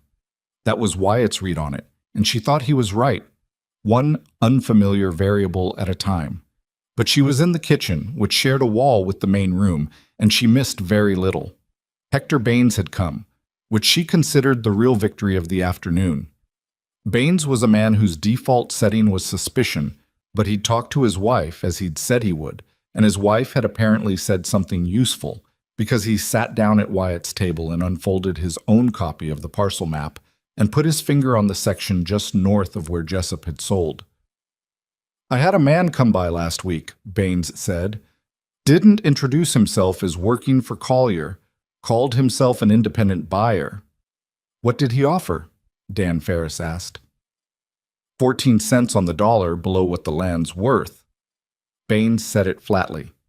I told him I wasn't interested, and he said the offer was time-sensitive. They're all time-sensitive, another man said. Rutherford, Rutherford, who'd been running cattle on the south end of the Creek Range for 30 years and had the specific patience of someone who'd outlasted a lot of things. "What Collier's doing," Wyatt said, and Clara could tell from his voice that he'd decided to be direct in the way she'd told him to be, "is legal. I want to say that first. He's buying land that people are willing to sell. We can't stop him from doing that, and we shouldn't try.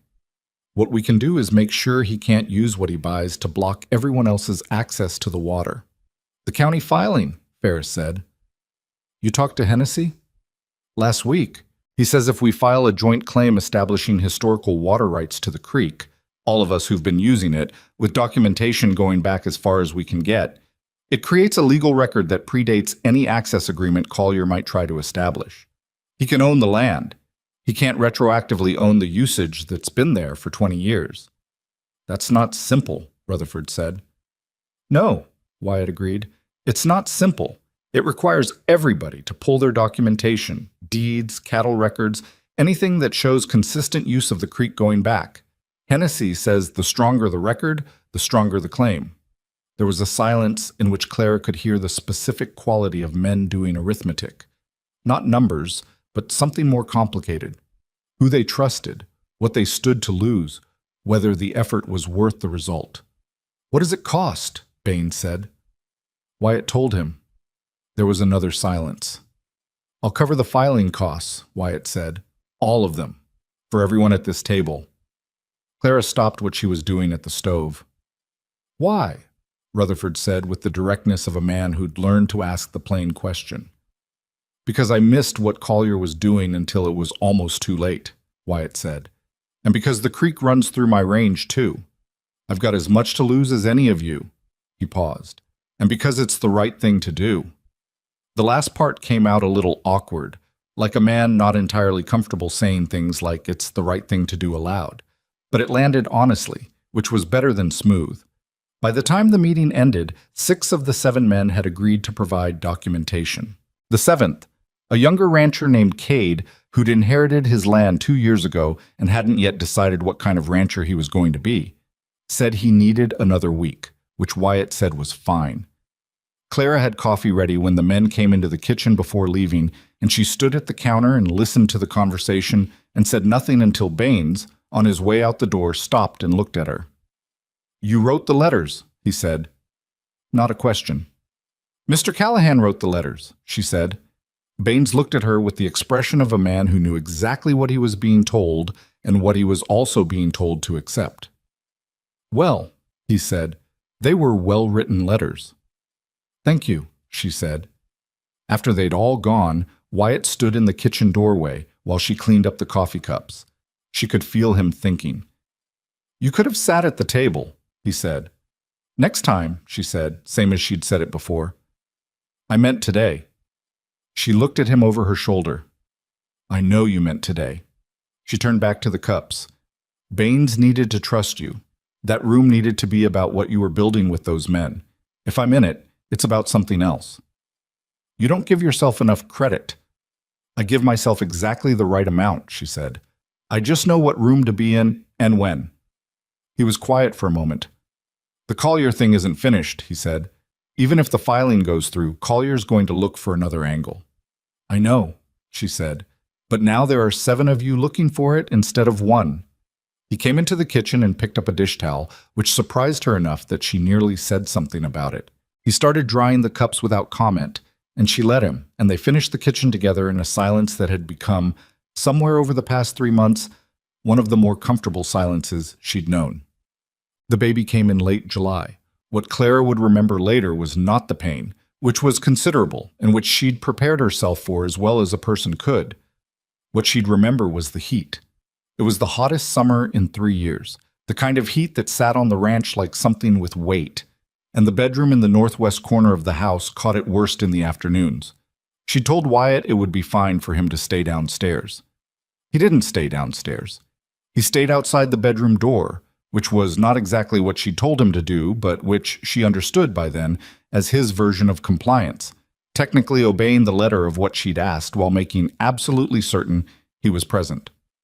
The midwife, a woman named Mrs. Alcott from Millhaven, who had delivered approximately 200 babies and had the unflappable competence that number implied, did not appear to notice Wyatt's presence in the hall, or she noticed and chose not to engage, which was its own kind of professionalism.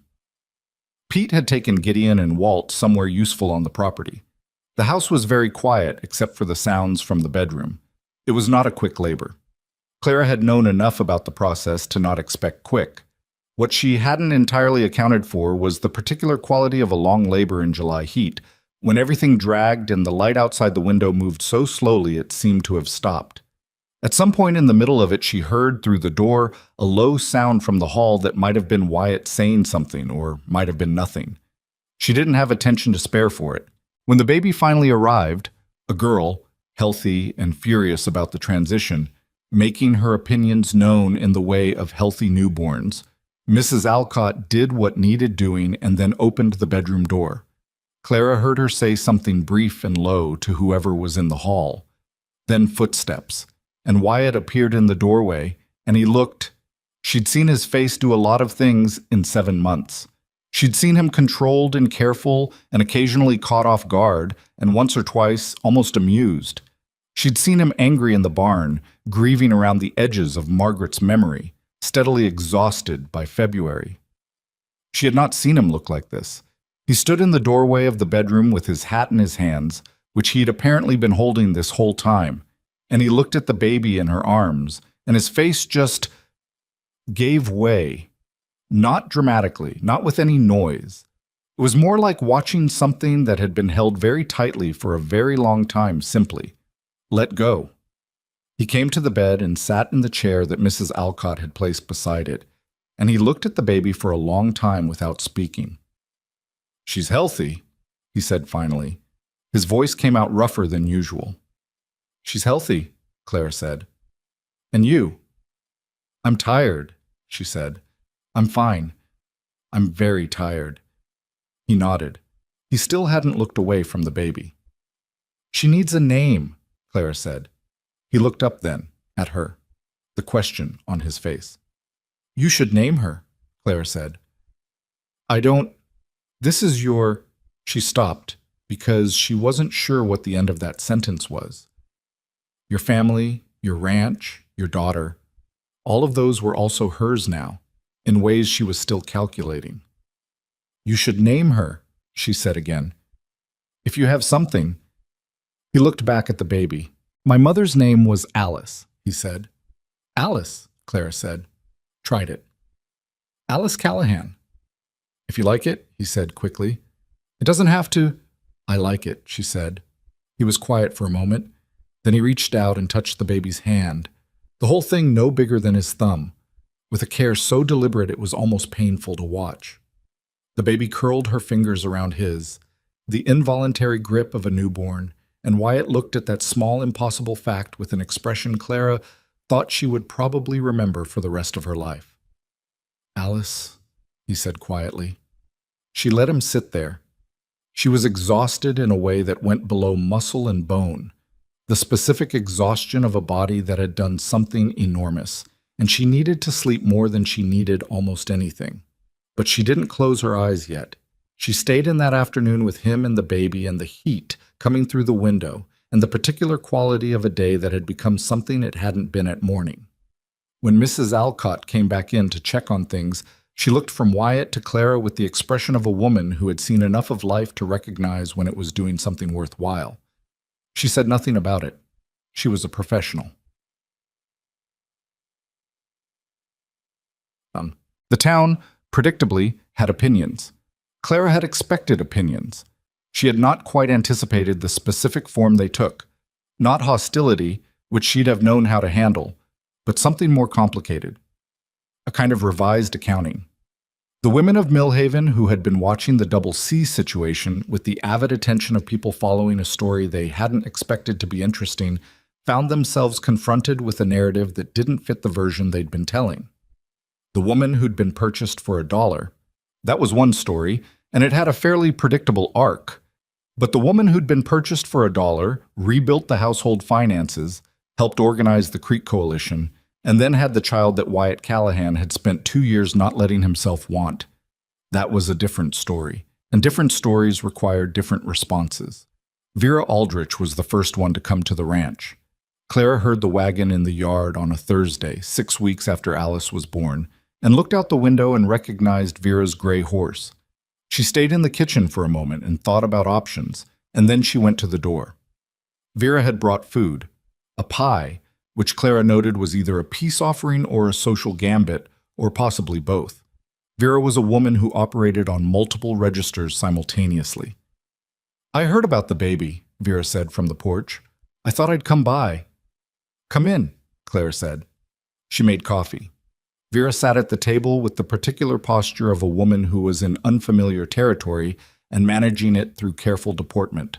Alice was asleep in the small crib that Wyatt had built, badly, with visible evidence of reconstruction, in the corner of the main room, and Vera looked at her with an expression that seemed genuine. "She looks like Wyatt," Vera said. "Does she?" Clara sat down across from her. "Around the eyes." Vera paused. "He must be. I imagine he's pleased." "He is," Clara said. And then, because she'd decided in the moment at the door to play this straight rather than carefully, "Mrs. Aldrich, I know you and Wyatt have a history. I don't need to know what kind, but I'd rather we were honest with each other than spend the next 20 years being carefully polite." Vera looked at her for a long moment. Clara held the look. "He and I," Vera said, "were not quite anything after Margaret died, before you arrived."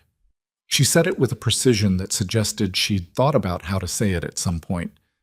"He wasn't interested in being anything. I thought I was what he needed." A small pause. "I was wrong about that." "I'm sorry," Clara said. "Don't be." Vera's voice was dry. "I wasn't right for him. He needed someone who'd argue back." She looked at Clara. "He told you about the barn tools." "He mentioned his father." "He's never told anyone about his father. Not that I saw." Vera picked up her coffee cup. "You should know that." Clara considered it. "Thank you for telling me." "I'm not telling you for your benefit," Vera said, but not unkindly. "I'm telling you because I want to be a person who does the honest thing when it matters." "I understand," Clara said. They drank their coffee.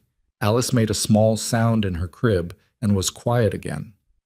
Outside, someone was working in the near pasture. She could hear the rhythm of it. "Your pie is very good," Clara said. "It's my mother's recipe," Vera said. "The rhubarb comes from the garden." "I haven't gotten a garden in yet," Clara said. "This year was full." "Next spring," Vera said. "I'll bring you cuttings." Clara looked at her. "I'd like that," she said. It wasn't a friendship that afternoon. It was too early for that, and both of them knew it. But it was something. An agreement to try, negotiated over pie and honesty, which was about as solid a foundation as Clara knew. Collier made his next move in August. He didn't push on the water rights. Hennessy's filing had apparently gotten his lawyer's attention because that angle went quiet. Instead, he went after something more direct. He approached Cade, the young rancher who'd never quite committed to the coalition, and he didn't offer to buy. He offered to partner.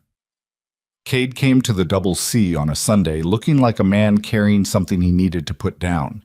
He was 24 and in over his head with the inheritance, and Clara had watched him at the Grange meeting in March with the specific attention she paid to people who hadn't decided what they were yet. "He wants to run a joint operation," Cade said, sitting at the kitchen table with Wyatt across from him. Clara was there too this time. She'd simply sat down, and Wyatt had not suggested otherwise. "Share the East Range. He says it's better for both of us, more efficient, better market prices if we're selling combined numbers." "He wants your parcel," Wyatt said. "He's just offering to buy it in installments instead of all at once." "The money's good," Cade said. "The money's good now," Clara said. Both men looked at her. "A partnership agreement with Collier will have terms you're not going to be happy with in 3 years. Has he shown you a contract?" He said contracts come later. "They always come later," she said, "after you've shaken hands and started feeling like it's already decided." She looked at him directly. Cade, do you want to run your own ranch or someone else's? He was quiet for a moment. He was young, and young men didn't always like direct questions, but he'd come here on a Sunday, which meant part of him was looking for someone to say the plain thing. My own, he said. Then don't shake Collier's hand, she said. Tell him you need to see the contract before any discussions. He'll either show you a contract that will explain everything you need to know, or he'll stop returning your letters, which will also explain everything you need to know. Wyatt was looking at her with the by now familiar expression. What she said, he confirmed. Cade left with something clearer in his face than when he'd arrived. He sent Collier a letter requesting the formal contract the following week. Collier did not reply. In October, Cade signed the coalition agreement and brought his documentation to Hennessy's office in Billings. Collier didn't disappear. Men like Collier didn't disappear. They just recalculated. But the immediate push stalled. The water rights filing progressed through the county process slowly and with the particular drama of legal proceedings that Clara followed through Hennessy's correspondence, which she now managed alongside the ranch accounts. She was managing a great deal by September. Alice was 2 months old and had developed a personality that was, in Clara's private assessment, absolutely Wyatt's. Watchful, stubborn, slow to display, and then startlingly direct when she did. It made her laugh in the moments she let herself stop and look at the whole picture. It was harder than she'd anticipated, the recovery from the birth, the adjustment to interrupted sleep, the management of the household, and the accounts alongside a baby who did not care about either. She didn't say this to Wyatt because she'd made a policy of not performing difficulties she could handle, and she could handle it. But he noticed. Of course he noticed. He started appearing in the kitchen 2 hours earlier on certain mornings, for no stated reason, and finding things to do that kept him proximate to the baby without requiring her to ask for help or acknowledge that he was giving it. She made coffee for both of them, and they were quiet together in the early morning, Alice between them in the carry crib Pete had built with considerably more skill than Wyatt's attempt at the bedroom crib. One morning in September, at 5 a.m, Clara was feeding Alice, and she heard Wyatt in the kitchen. She heard him light the stove. Then, after a moment, she heard a sound she couldn't identify. She wasn't going to ask. Then Alice was done, and Clara needed to be up anyway, and she carried her to the kitchen. Wyatt was at the stove with his back to her. She had to look twice. He was making porridge. He was making it badly, stirring with the determined grimness of someone executing an unfamiliar task through sheer force of will. She could see the texture was already too thick. She stood in the doorway for a moment. The ratio, she said. It needs more water. He stiffened slightly, then adjusted. I know, he said, not turning around, in the voice of a man who had not known, but was not going to admit it in those specific words. She sat down at the table with Alice and said nothing else about it. He put a bowl in front of her 15 minutes later. The porridge was thick enough to stand a spoon in and slightly scorched on the bottom, and she ate it entirely, every bite, without comment. He sat across from her and had his coffee and watched her eat with an expression she couldn't interpret until she suddenly could. He was nervous. He was nervous about whether she'd eat it. It's good, she said. It's not good, he said. It's fine, she said. You scorched the bottom. I know. Add water earlier, lower heat. I know, he said again, with the particular tone of a man cataloging information for next time. She looked at him across the table, in the early morning kitchen, with Alice making small sounds in the carry crib between them. Outside, the ranch was starting its day in the way it always did. Walt's voice somewhere, the horses, the ordinary sounds of a working place. Wyatt, she said. He looked up. Thank you. She said it simply, the way he'd said it to her in the yard back in February, which felt like a very long time ago and also somehow like last week. He held her gaze for a second. The porridge wasn't not for the porridge, she said. He was quiet. Outside, Pete called something to Gideon, and the words came through the wall indistinct and ordinary. Alice made a sound that was working its way toward unhappy, and Wyatt reached over without discussion and picked her up. He'd been doing this for 2 months now, had moved from careful and formal about it to matter of fact, the way he moved through everything that became part of his responsibility, and held her against his shoulder. You don't have to thank me, he said. His voice was somewhat muffled by Alice's proximity. "I know I don't have to," she said. He looked at the baby. She looked at him, looking at the baby. The morning was ordinary and also, in its specific details, not ordinary at all. The Grange Fall meeting in October was the first one she attended at his side. It was not discussed beforehand. He simply appeared at the bottom of the stairs on that Saturday morning and said, "If you want to come." And she said, "Give me 10 minutes." And they went. She was aware of the room adjusting when they came in together. She was used to rooms adjusting. She'd had a lot of practice. She found her attention moving to the faces she already knew. Baines, who nodded. Rutherford, who looked at her with a complicated respect. Ferris, who introduced her to his wife with a warmth that surprised her slightly. Vera Aldrich was there, not as a rancher, but as part of the Millhaven social layer that attended these things. She caught Clara's eye across the room and gave her a nod that was its own small, complete communication. The meeting was about winter preparations and the creek filing's progress and an outbreak of shipping fever in the next county that everyone needed to watch for. The Collier question had settled into a background hum, not resolved, but stalled, which was as good as anything for now. Afterward, standing outside in the October air while men talked over final things, Wyatt appeared beside her and said, "Lo, Baines told Ferris that the coalition was your idea." "Baines told Ferris what he needed to understand," she said. "Is that what happened?" "You organized the meeting. You did the filing. You paid for the lawyers." She looked at him. "I wrote some letters and helped you think through what to say." "Clara." "What?" He was quiet for a moment. Around them, people were moving toward wagons, conversations wrapping up, the particular dissolving of a gathered community going back to its separate parts. "I've been trying to figure out what to call what you do," he said. "For the ranch, for the coalition, for the—" He stopped. Tried again. "I keep not finding the right word." She looked at him. "Partner," she said. He looked at her steadily. Something in his face was doing the thing. The giving way thing. The thing she'd seen when Alice was born. The thing that happened when Wyatt Callahan was confronted with something he'd decided not to want and found out he'd been wanting it all along. "Partner," he said. "It's the right word," she said. He nodded. Once. The way he did when something was decided. They drove home in the October dusk, Alice asleep in the back and the carry crib braced against the wagon boards, the horses steady on the familiar road, the sky going from blue to something darker at the edges. They didn't talk much on the drive. They didn't need to. The road was the same road. The ranch would come up on the horizon the same way it always did. And inside it, the ledgers and the barn tools and Walt's carved horse on the windowsill and the photograph on the mantel that Clara had stopped carefully avoiding. All of it the same and also different, the way things get different without any single moment you can point to. She'd come here with a carpet bag and a policy about not looking at her feet. She was still standing. That had always been the point.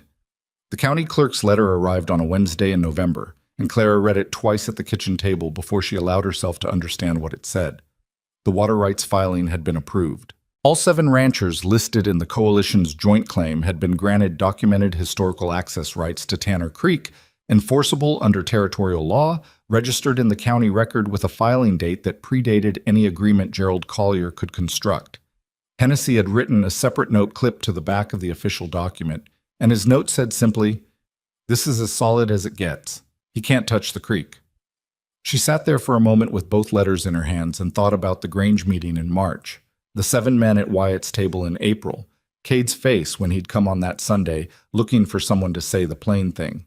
She thought about Hennessy's filing fees and the documentation that Pete had helped her find in the ranch's old records, and the letters she'd written and rewritten until they said exactly what they needed to say without saying more than that. She thought about Wyatt standing outside the Grange Hall in October, trying to find the right word. She went to find him. He was in the barn, which was where he usually was at this hour, doing the kind of work that a man did when the day had no specific drama in it and needed to be filled with useful motion.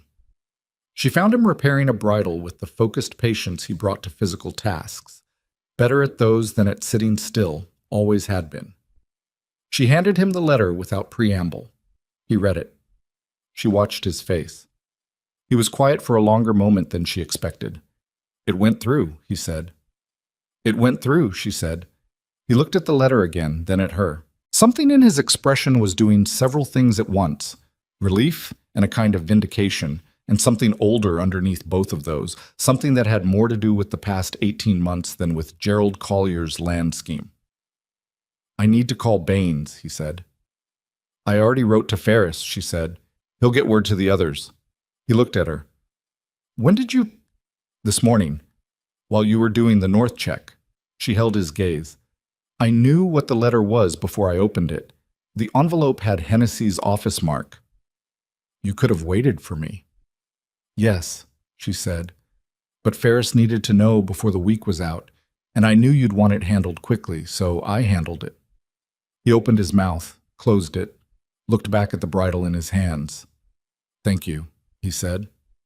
You're welcome, she said, and went back to the house. She didn't let herself feel the full weight of it until she was at the kitchen table with her own coffee, alone. Not the creek filing specifically, but the whole accumulated thing, 12 months of building something in a place where she'd arrived with nothing, where she'd been assessed for her deficiencies by a roomful of strangers and found wanting, where she'd been sold for $1 to a man who didn't know her. She'd been worth more than that. She'd always known it. But there was a difference between knowing your own worth inside a private inventory and watching it become visible, watching other people's accounting of you revise in real time. The Creek Coalition was part of it. Alice asleep in the back room was part of it. The ledgers organized in their proper system, the supply contract with the billings distributor saving them money every quarter, the kitchen that ran the way she'd made it run, all of it was part of it. Not trophies, just evidence. She thought about the women who'd stood on that stage before her in the Clearwater auction hall, the one who'd cried, the young ones who'd gone quickly. She thought about what all of them had needed, which was not pity. None of them had wanted pity, but something more practical, a chance to show what they were made of in conditions that weren't designed to grind them down. She thought, some of them got that chance and some of them didn't, and that was a fact about the world that she couldn't fix by herself, but she could keep track of it. She could let it inform how she moved through the life she was building here. She heard Alice stir in the back room and got up to see to her. James Whitmore came in December. She'd been expecting something. The Hennessy situation in January had gone quiet too quickly in the way of a problem that hadn't been resolved but had merely relocated.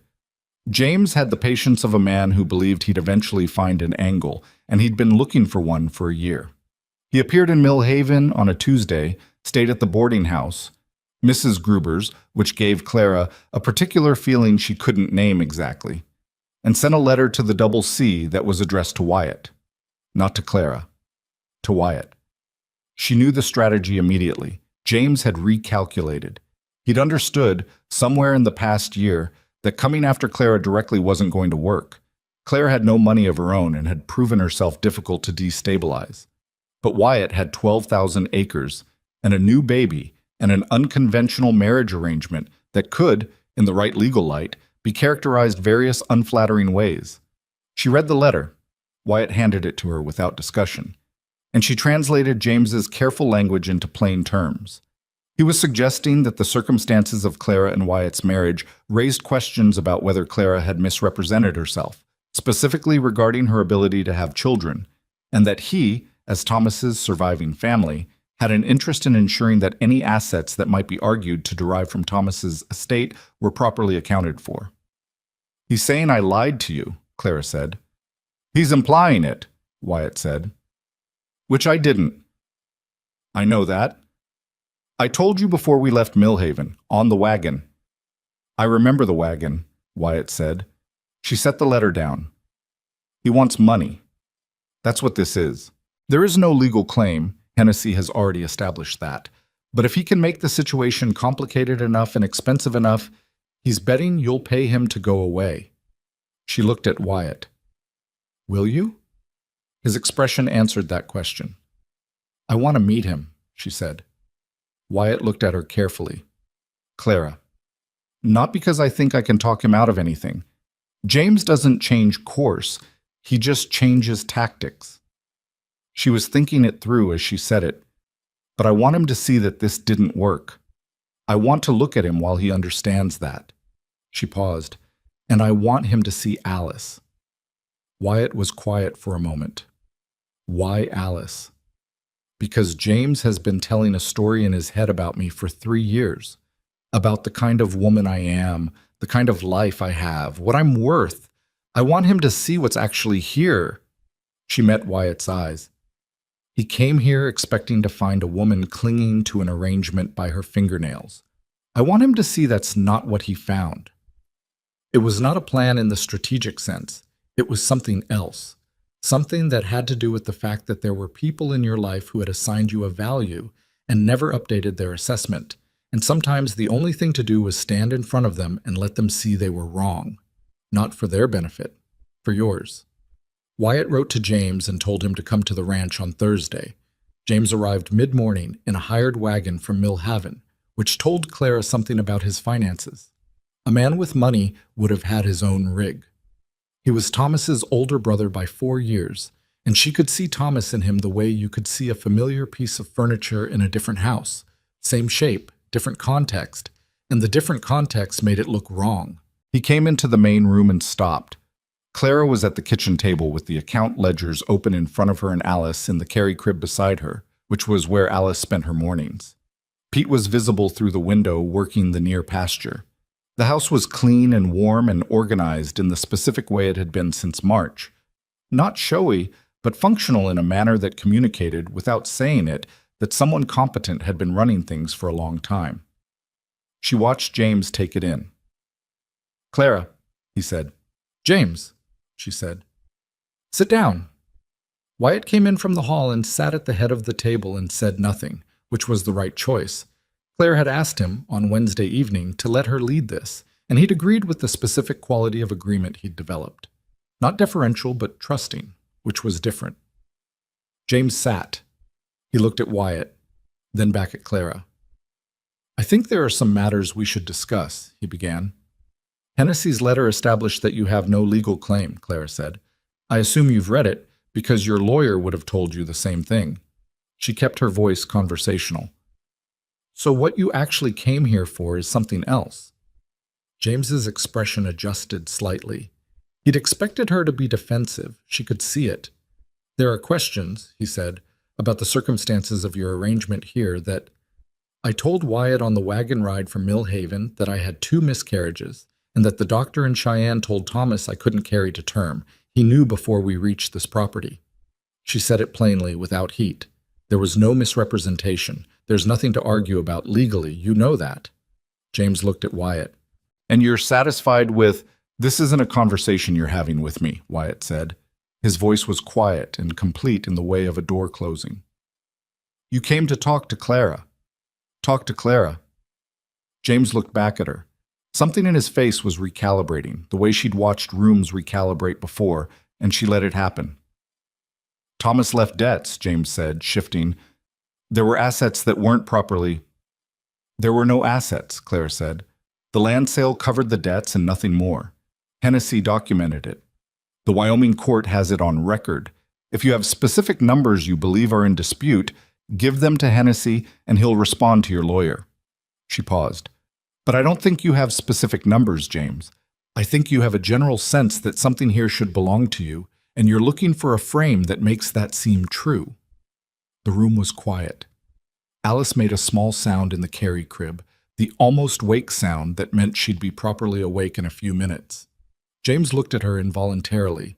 You couldn't help it, Claire had learned. People always looked. "She's healthy," Claire said, because she knew that was what he was calculating. "Her name is Alice. She'll be 5 months in 2 weeks."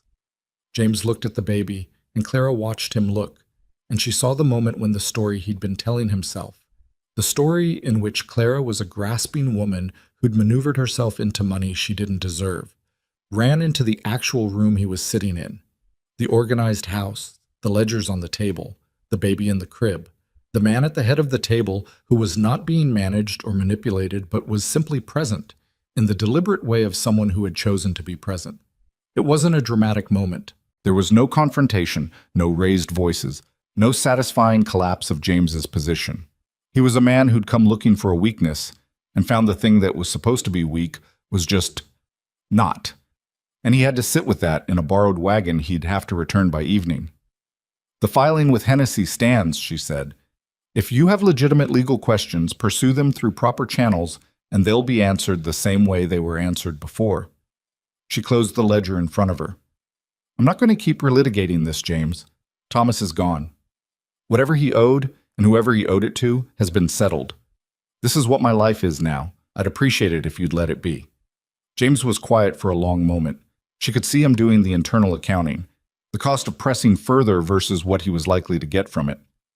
The Cheyenne doctor, he said finally, and she could hear he was retreating but not quite ready to stop. The report he gave Thomas is irrelevant, Wyatt said, and his voice had changed. Not louder, but with a quality that made the room's temperature drop slightly. It's irrelevant because Alice is here, because Clara is here, but because whatever happened before she arrived at this ranch has nothing to do with what's built here now. And if you come back to this property with documents or lawyers or anything else that looks like what you came with today, you'll spend more money than you have on a case you can't win. He looked at James without any particular anger. I want to be plain with you about that. James looked at him for a moment. Then he looked at Clara. She said nothing. She let the room say it.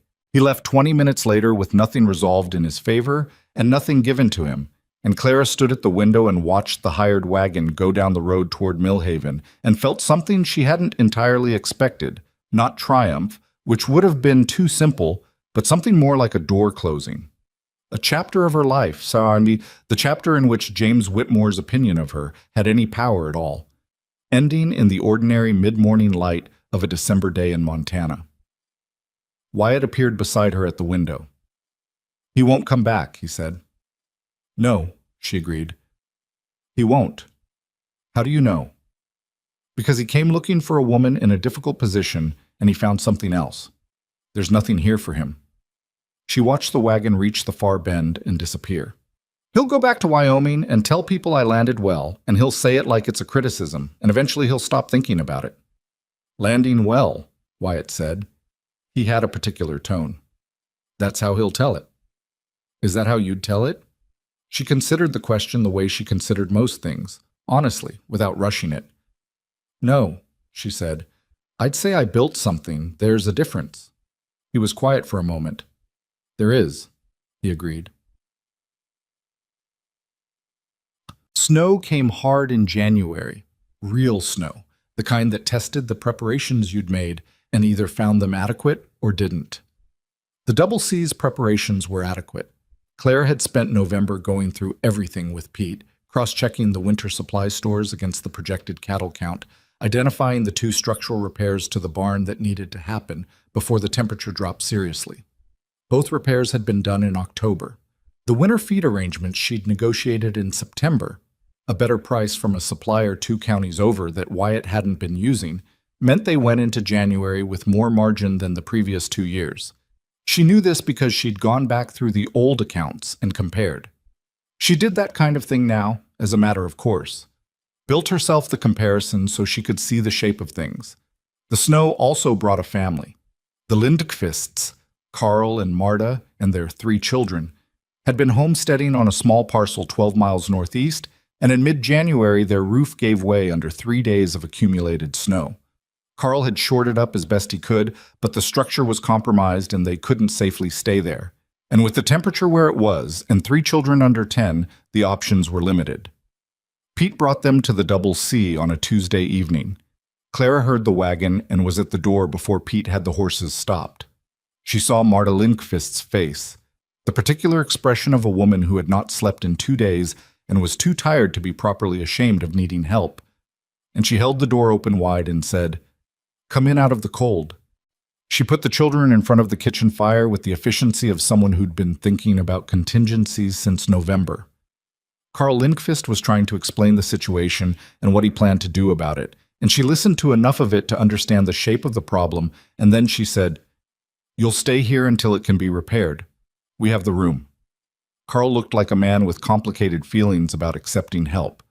"We don't want to impose—" "You have 3 children and a compromised roof in January," Clara said. "You're not imposing. You're making a sensible decision." She looked at him steadily. "There's nothing to argue about." He stopped arguing. Wyatt appeared from the main room and took in the situation and said to Carl, Walt knows your area. He can go out tomorrow and look at what needs doing. It was not offered warmly, but it was offered. That specific version of Wyatt's help, practical and without ceremony. The Lindqvists stayed for 3 weeks. Marta and Clara worked the kitchen together, and Clara learned that Marta had a better hand for bread than she did, which she said aloud without any difficulty because she'd never had a problem acknowledging competence in someone else. Marta seemed slightly startled by this, which told Clara something about Marta's previous experience with other women. The children, 2 boys and a girl, ranging from 5 to 9, adjusted to the double C with the adaptability of children who hadn't yet learned to find disruption threatening. Alice regarded them from her carry crib with the watchful gravity she'd developed, which Clara privately found funny given how much it looked like Wyatt. One evening, when the children were asleep and Carl was in the bunkhouse with Pete and Walt working through the repair logistics, Marta sat at the kitchen table with Clara and said, "You came from that auction in Mill Haven." Clara looked up from the mending she was doing.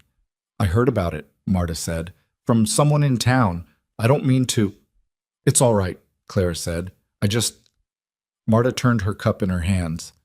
"I almost did the same thing, 3 years ago, before Carl's land came through. We were very close."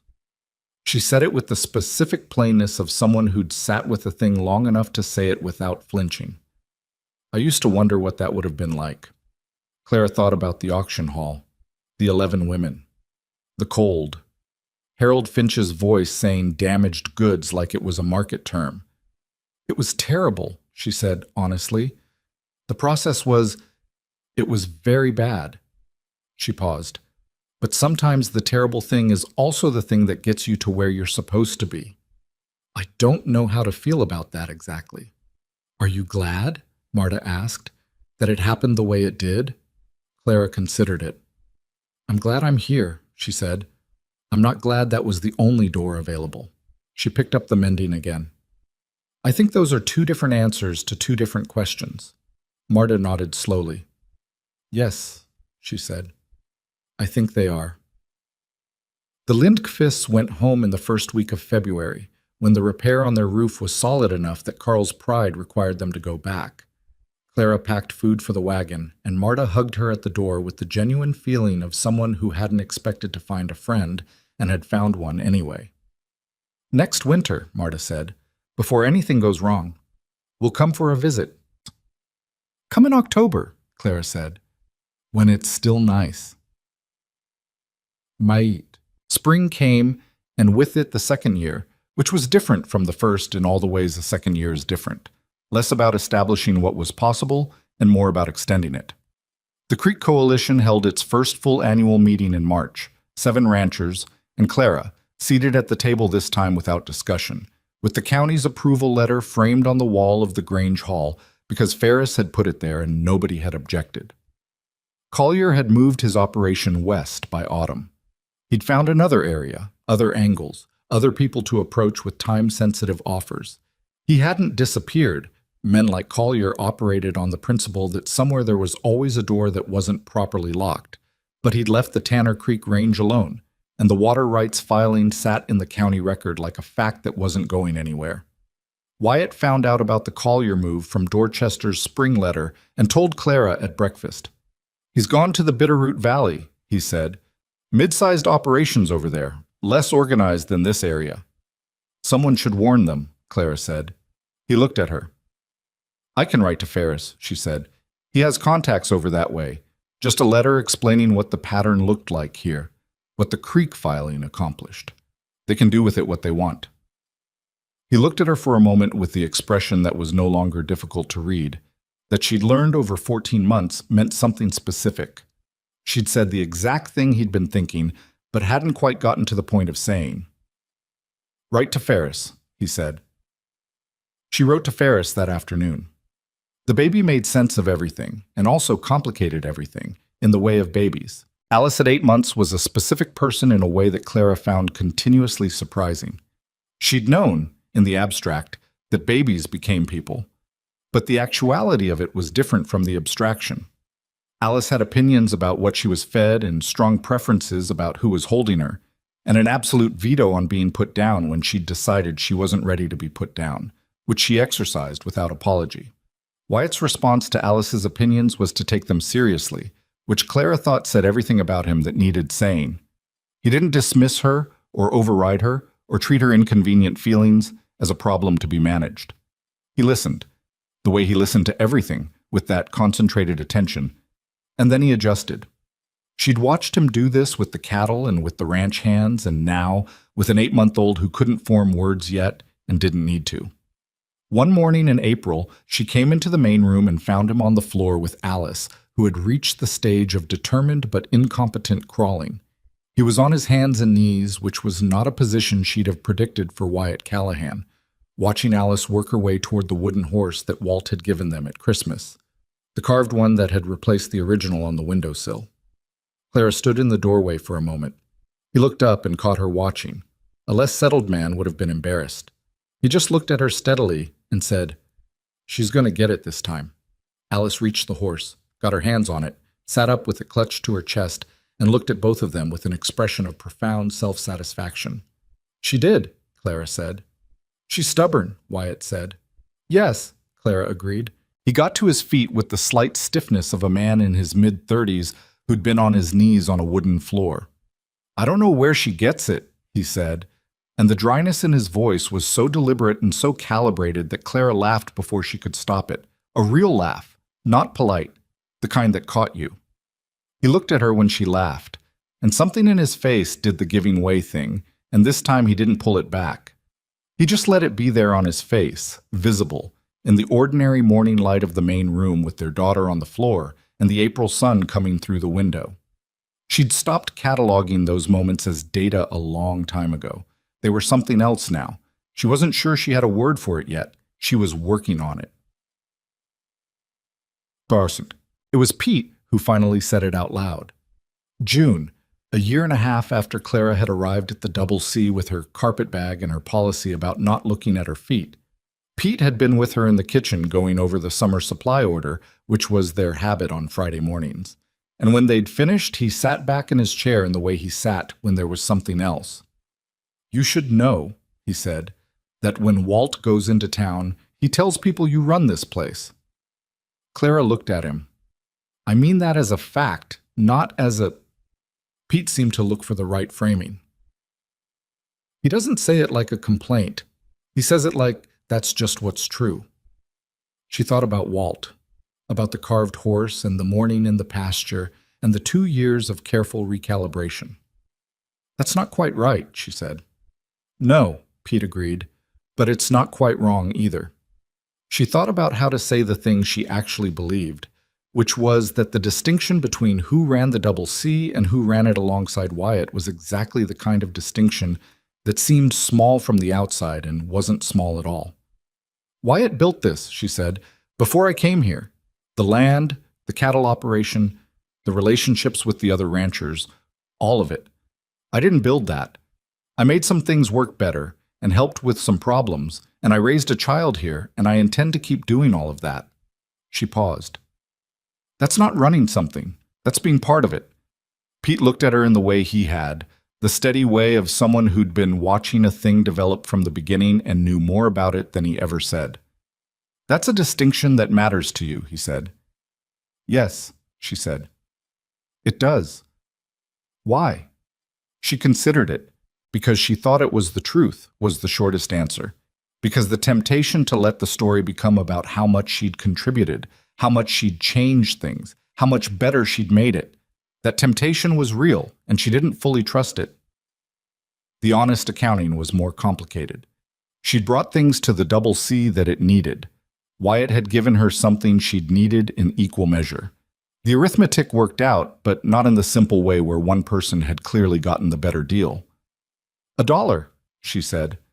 Pete raised an eyebrow. "People say, in town, I've heard it, the story of the woman who was sold for $1. She looked at her coffee cup. "Like that's the whole story. Like I was nothing, and then Wyatt chose me, and now I'm something." She looked up. "That's not what happened. I was always worth more than $1. I knew that when I was standing on that stage. The dollar wasn't about my value. It was about what the room could see." Pete was quiet for a moment. "And now the room sees it," he said. Some of the room, she said. And honestly, that's not the point either. She heard herself, checked whether she meant it, found that she did. The point is that I know. I've always known. What the room sees is, it's nice, it helps, but it's not the source. Pete nodded slowly, the way he nodded when something landed correctly. All right, he said. Don't tell Wyatt I said that, she said. He'll make it into a speech. Pete smiled, which was rare enough to be notable. He's made worse speeches, he said. He really has, Clara agreed. Yeah. The second Christmas was different from the first. The first Christmas, Clara had been 4 months along and still finding the shape of what she was building here, still mapping the territory. She'd made a good meal, and Wyatt had sat across from her, and they'd talked about the cattle count for spring, and it had been fine, genuinely fine, and also clearly the Christmas of two people who were still being careful. The second Christmas, the Lindqvists came, and Pete stayed for dinner, which he hadn't the year before, and Walt came in for the meal, and Gideon, who'd spent the past year becoming someone Clara had a good deal more respect for than she'd had in February of the previous year.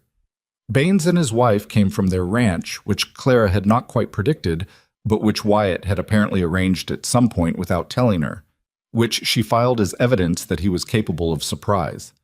Alice was 18 months old and had strong opinions about the Christmas dinner proceedings, primarily in the form of opinions about the bread, which was Marta Lindqvist's bread, and which Alice had developed a position on.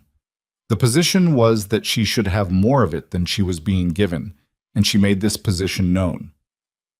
Carl Lindqvist's youngest, a boy named Henry, 5 years old, had decided that Alice was his person for the afternoon and was stationed beside her with the protective seriousness of a 5-year-old who'd taken on a responsibility. Clara watched this from across the room and thought that there was something in that, in the way children allocated their affections without calculation, without wondering what was appropriate, that adults had mostly forgotten and should probably try to remember. Wyatt appeared beside her. Baines brought whiskey, he said. Baines always brings whiskey, she said. Is that a problem? It's a fact, she said. Whether it's a problem depends on how much Baines has already had and whether Walt is going to start in on that story about the '89 winter again. He's already started the story about the '89 winter. Then it might be a long evening, she said. He was quiet for a moment, standing beside her in the full room, the fire going, the table cleared, Walt's voice rising into the particular register of a man settling into a well-loved story. He said. She looked at him. He was looking at the room, at the Lindqvist children and Pete and Baines's wife and Alice in the corner with Henry stationed beside her. And his face had the look, the giving way look, the look that no longer came with effort or surprise, just with the particular moments when Wyatt Callahan looked at his own life and let himself see it clearly. I need to tell you something, he said. She waited. What I said in the barn, he said. That first month, that it wasn't your barn. She looked at him. She'd thought about that conversation occasionally over the past 18 months, not with bitterness. She'd moved too far past it for bitterness. But the way you thought about early moments that contained the seeds of later ones. You don't have to, she started. I was wrong, he said, simply. It is your barn. He paused. All of it is. This is, you know that, but I wanted to say it out loud. She was quiet for a moment, looked back at the room. I know, she said. I know you know, he said. I'm saying it anyway. She thought about the woman who'd stood on a stage in December of 1895 with a number card and a mended sleeve, who'd kept her chin up through 12 minutes of being categorized and found lacking, who'd gotten into a wagon with a stranger because the alternative was January in Montana with nowhere to be. That woman had known her own worth, had known it clearly and completely, even when no one else in the room agreed. The knowing hadn't been the hard part. The hard part was the gap between knowing and having it be true in the world. Having other people's accounting of you match the account you kept of yourself. That gap was what the past 18 months had been about, in some ways. Not proving herself, because she'd never needed to prove herself. Building something in which the proof was beside the point. She had a ranch and a daughter and a partner who'd just told her, out loud in a room full of people who'd eat and go home to their own lives and leave them to theirs, that this was hers. "Thank you," she said. "You keep thanking me for things you don't need to thank me for," he said. "I thank you when something matters," she said. "You should get used to it." He looked at her. A long look, the kind he'd stopped modulating so carefully. He let her see what was in it now, the way you let someone see things when you decided they were the person you weren't performing for anymore. "All right," he said. Walt's story reached its climax somewhere behind them. Laughter went up from the room. Alice, startled by the sudden volume, made a sharp sound of protest, and Henry immediately turned to her with a consoling pat that was too enthusiastic and made things momentarily worse, which made several adults laugh again, which made Alice reconsider her position on the whole situation. Clara and Wyatt looked at their daughter in the corner with her volunteer guardian and then looked at each other. The life you built was not the life you planned for. Clara had figured that out somewhere early and stopped treating it as a tragedy. You didn't plan for the auction hall, or the carpet bag, or the man who'd paid $1 and seen something that the rest of the room was looking directly at and missing. You didn't plan for the barn argument, or the letter from James, or the cold cellar stock that turned out to be Margaret's recipe, the one that had cracked something open in the early days of an arrangement that was supposed to be practical and had become something else by gradual, unannounced degrees. You didn't plan for any of it. You just paid attention. You didn't look at your feet. You walked into the rooms that were available to you, and you did the work that was in front of you, and you stayed honest about what you were building and with whom and why. And sometimes, not always, not for everyone, but sometimes, what you built turned out to be something you couldn't have imagined from that stage in December, holding a number card while strangers decided what you were worth. You built something that made all of their accounting irrelevant. Not because it proved them wrong, but because it proved that their opinion was never the point. Outside, the Montana winter settled over the double C, the way winter always settled. Without ceremony, without care for what was happening inside the warm rooms it surrounded. The snow that had been threatening all week came down in the night, quiet and thorough, covering the fence lines and the barn and the near pasture and the road toward Millhaven in the uniform way of snow that intends to stay.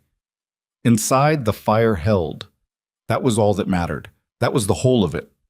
What you tended, kept. What you built together, stood. What you refused to let other people's fear or smallness or greed take from you, that remained yours. Not because you were exceptional or chosen or particularly lucky, because you stayed, because you worked, because you looked up. Clara Whitmore had walked into a room where she was the least wanted thing in it. She had walked out a different door entirely.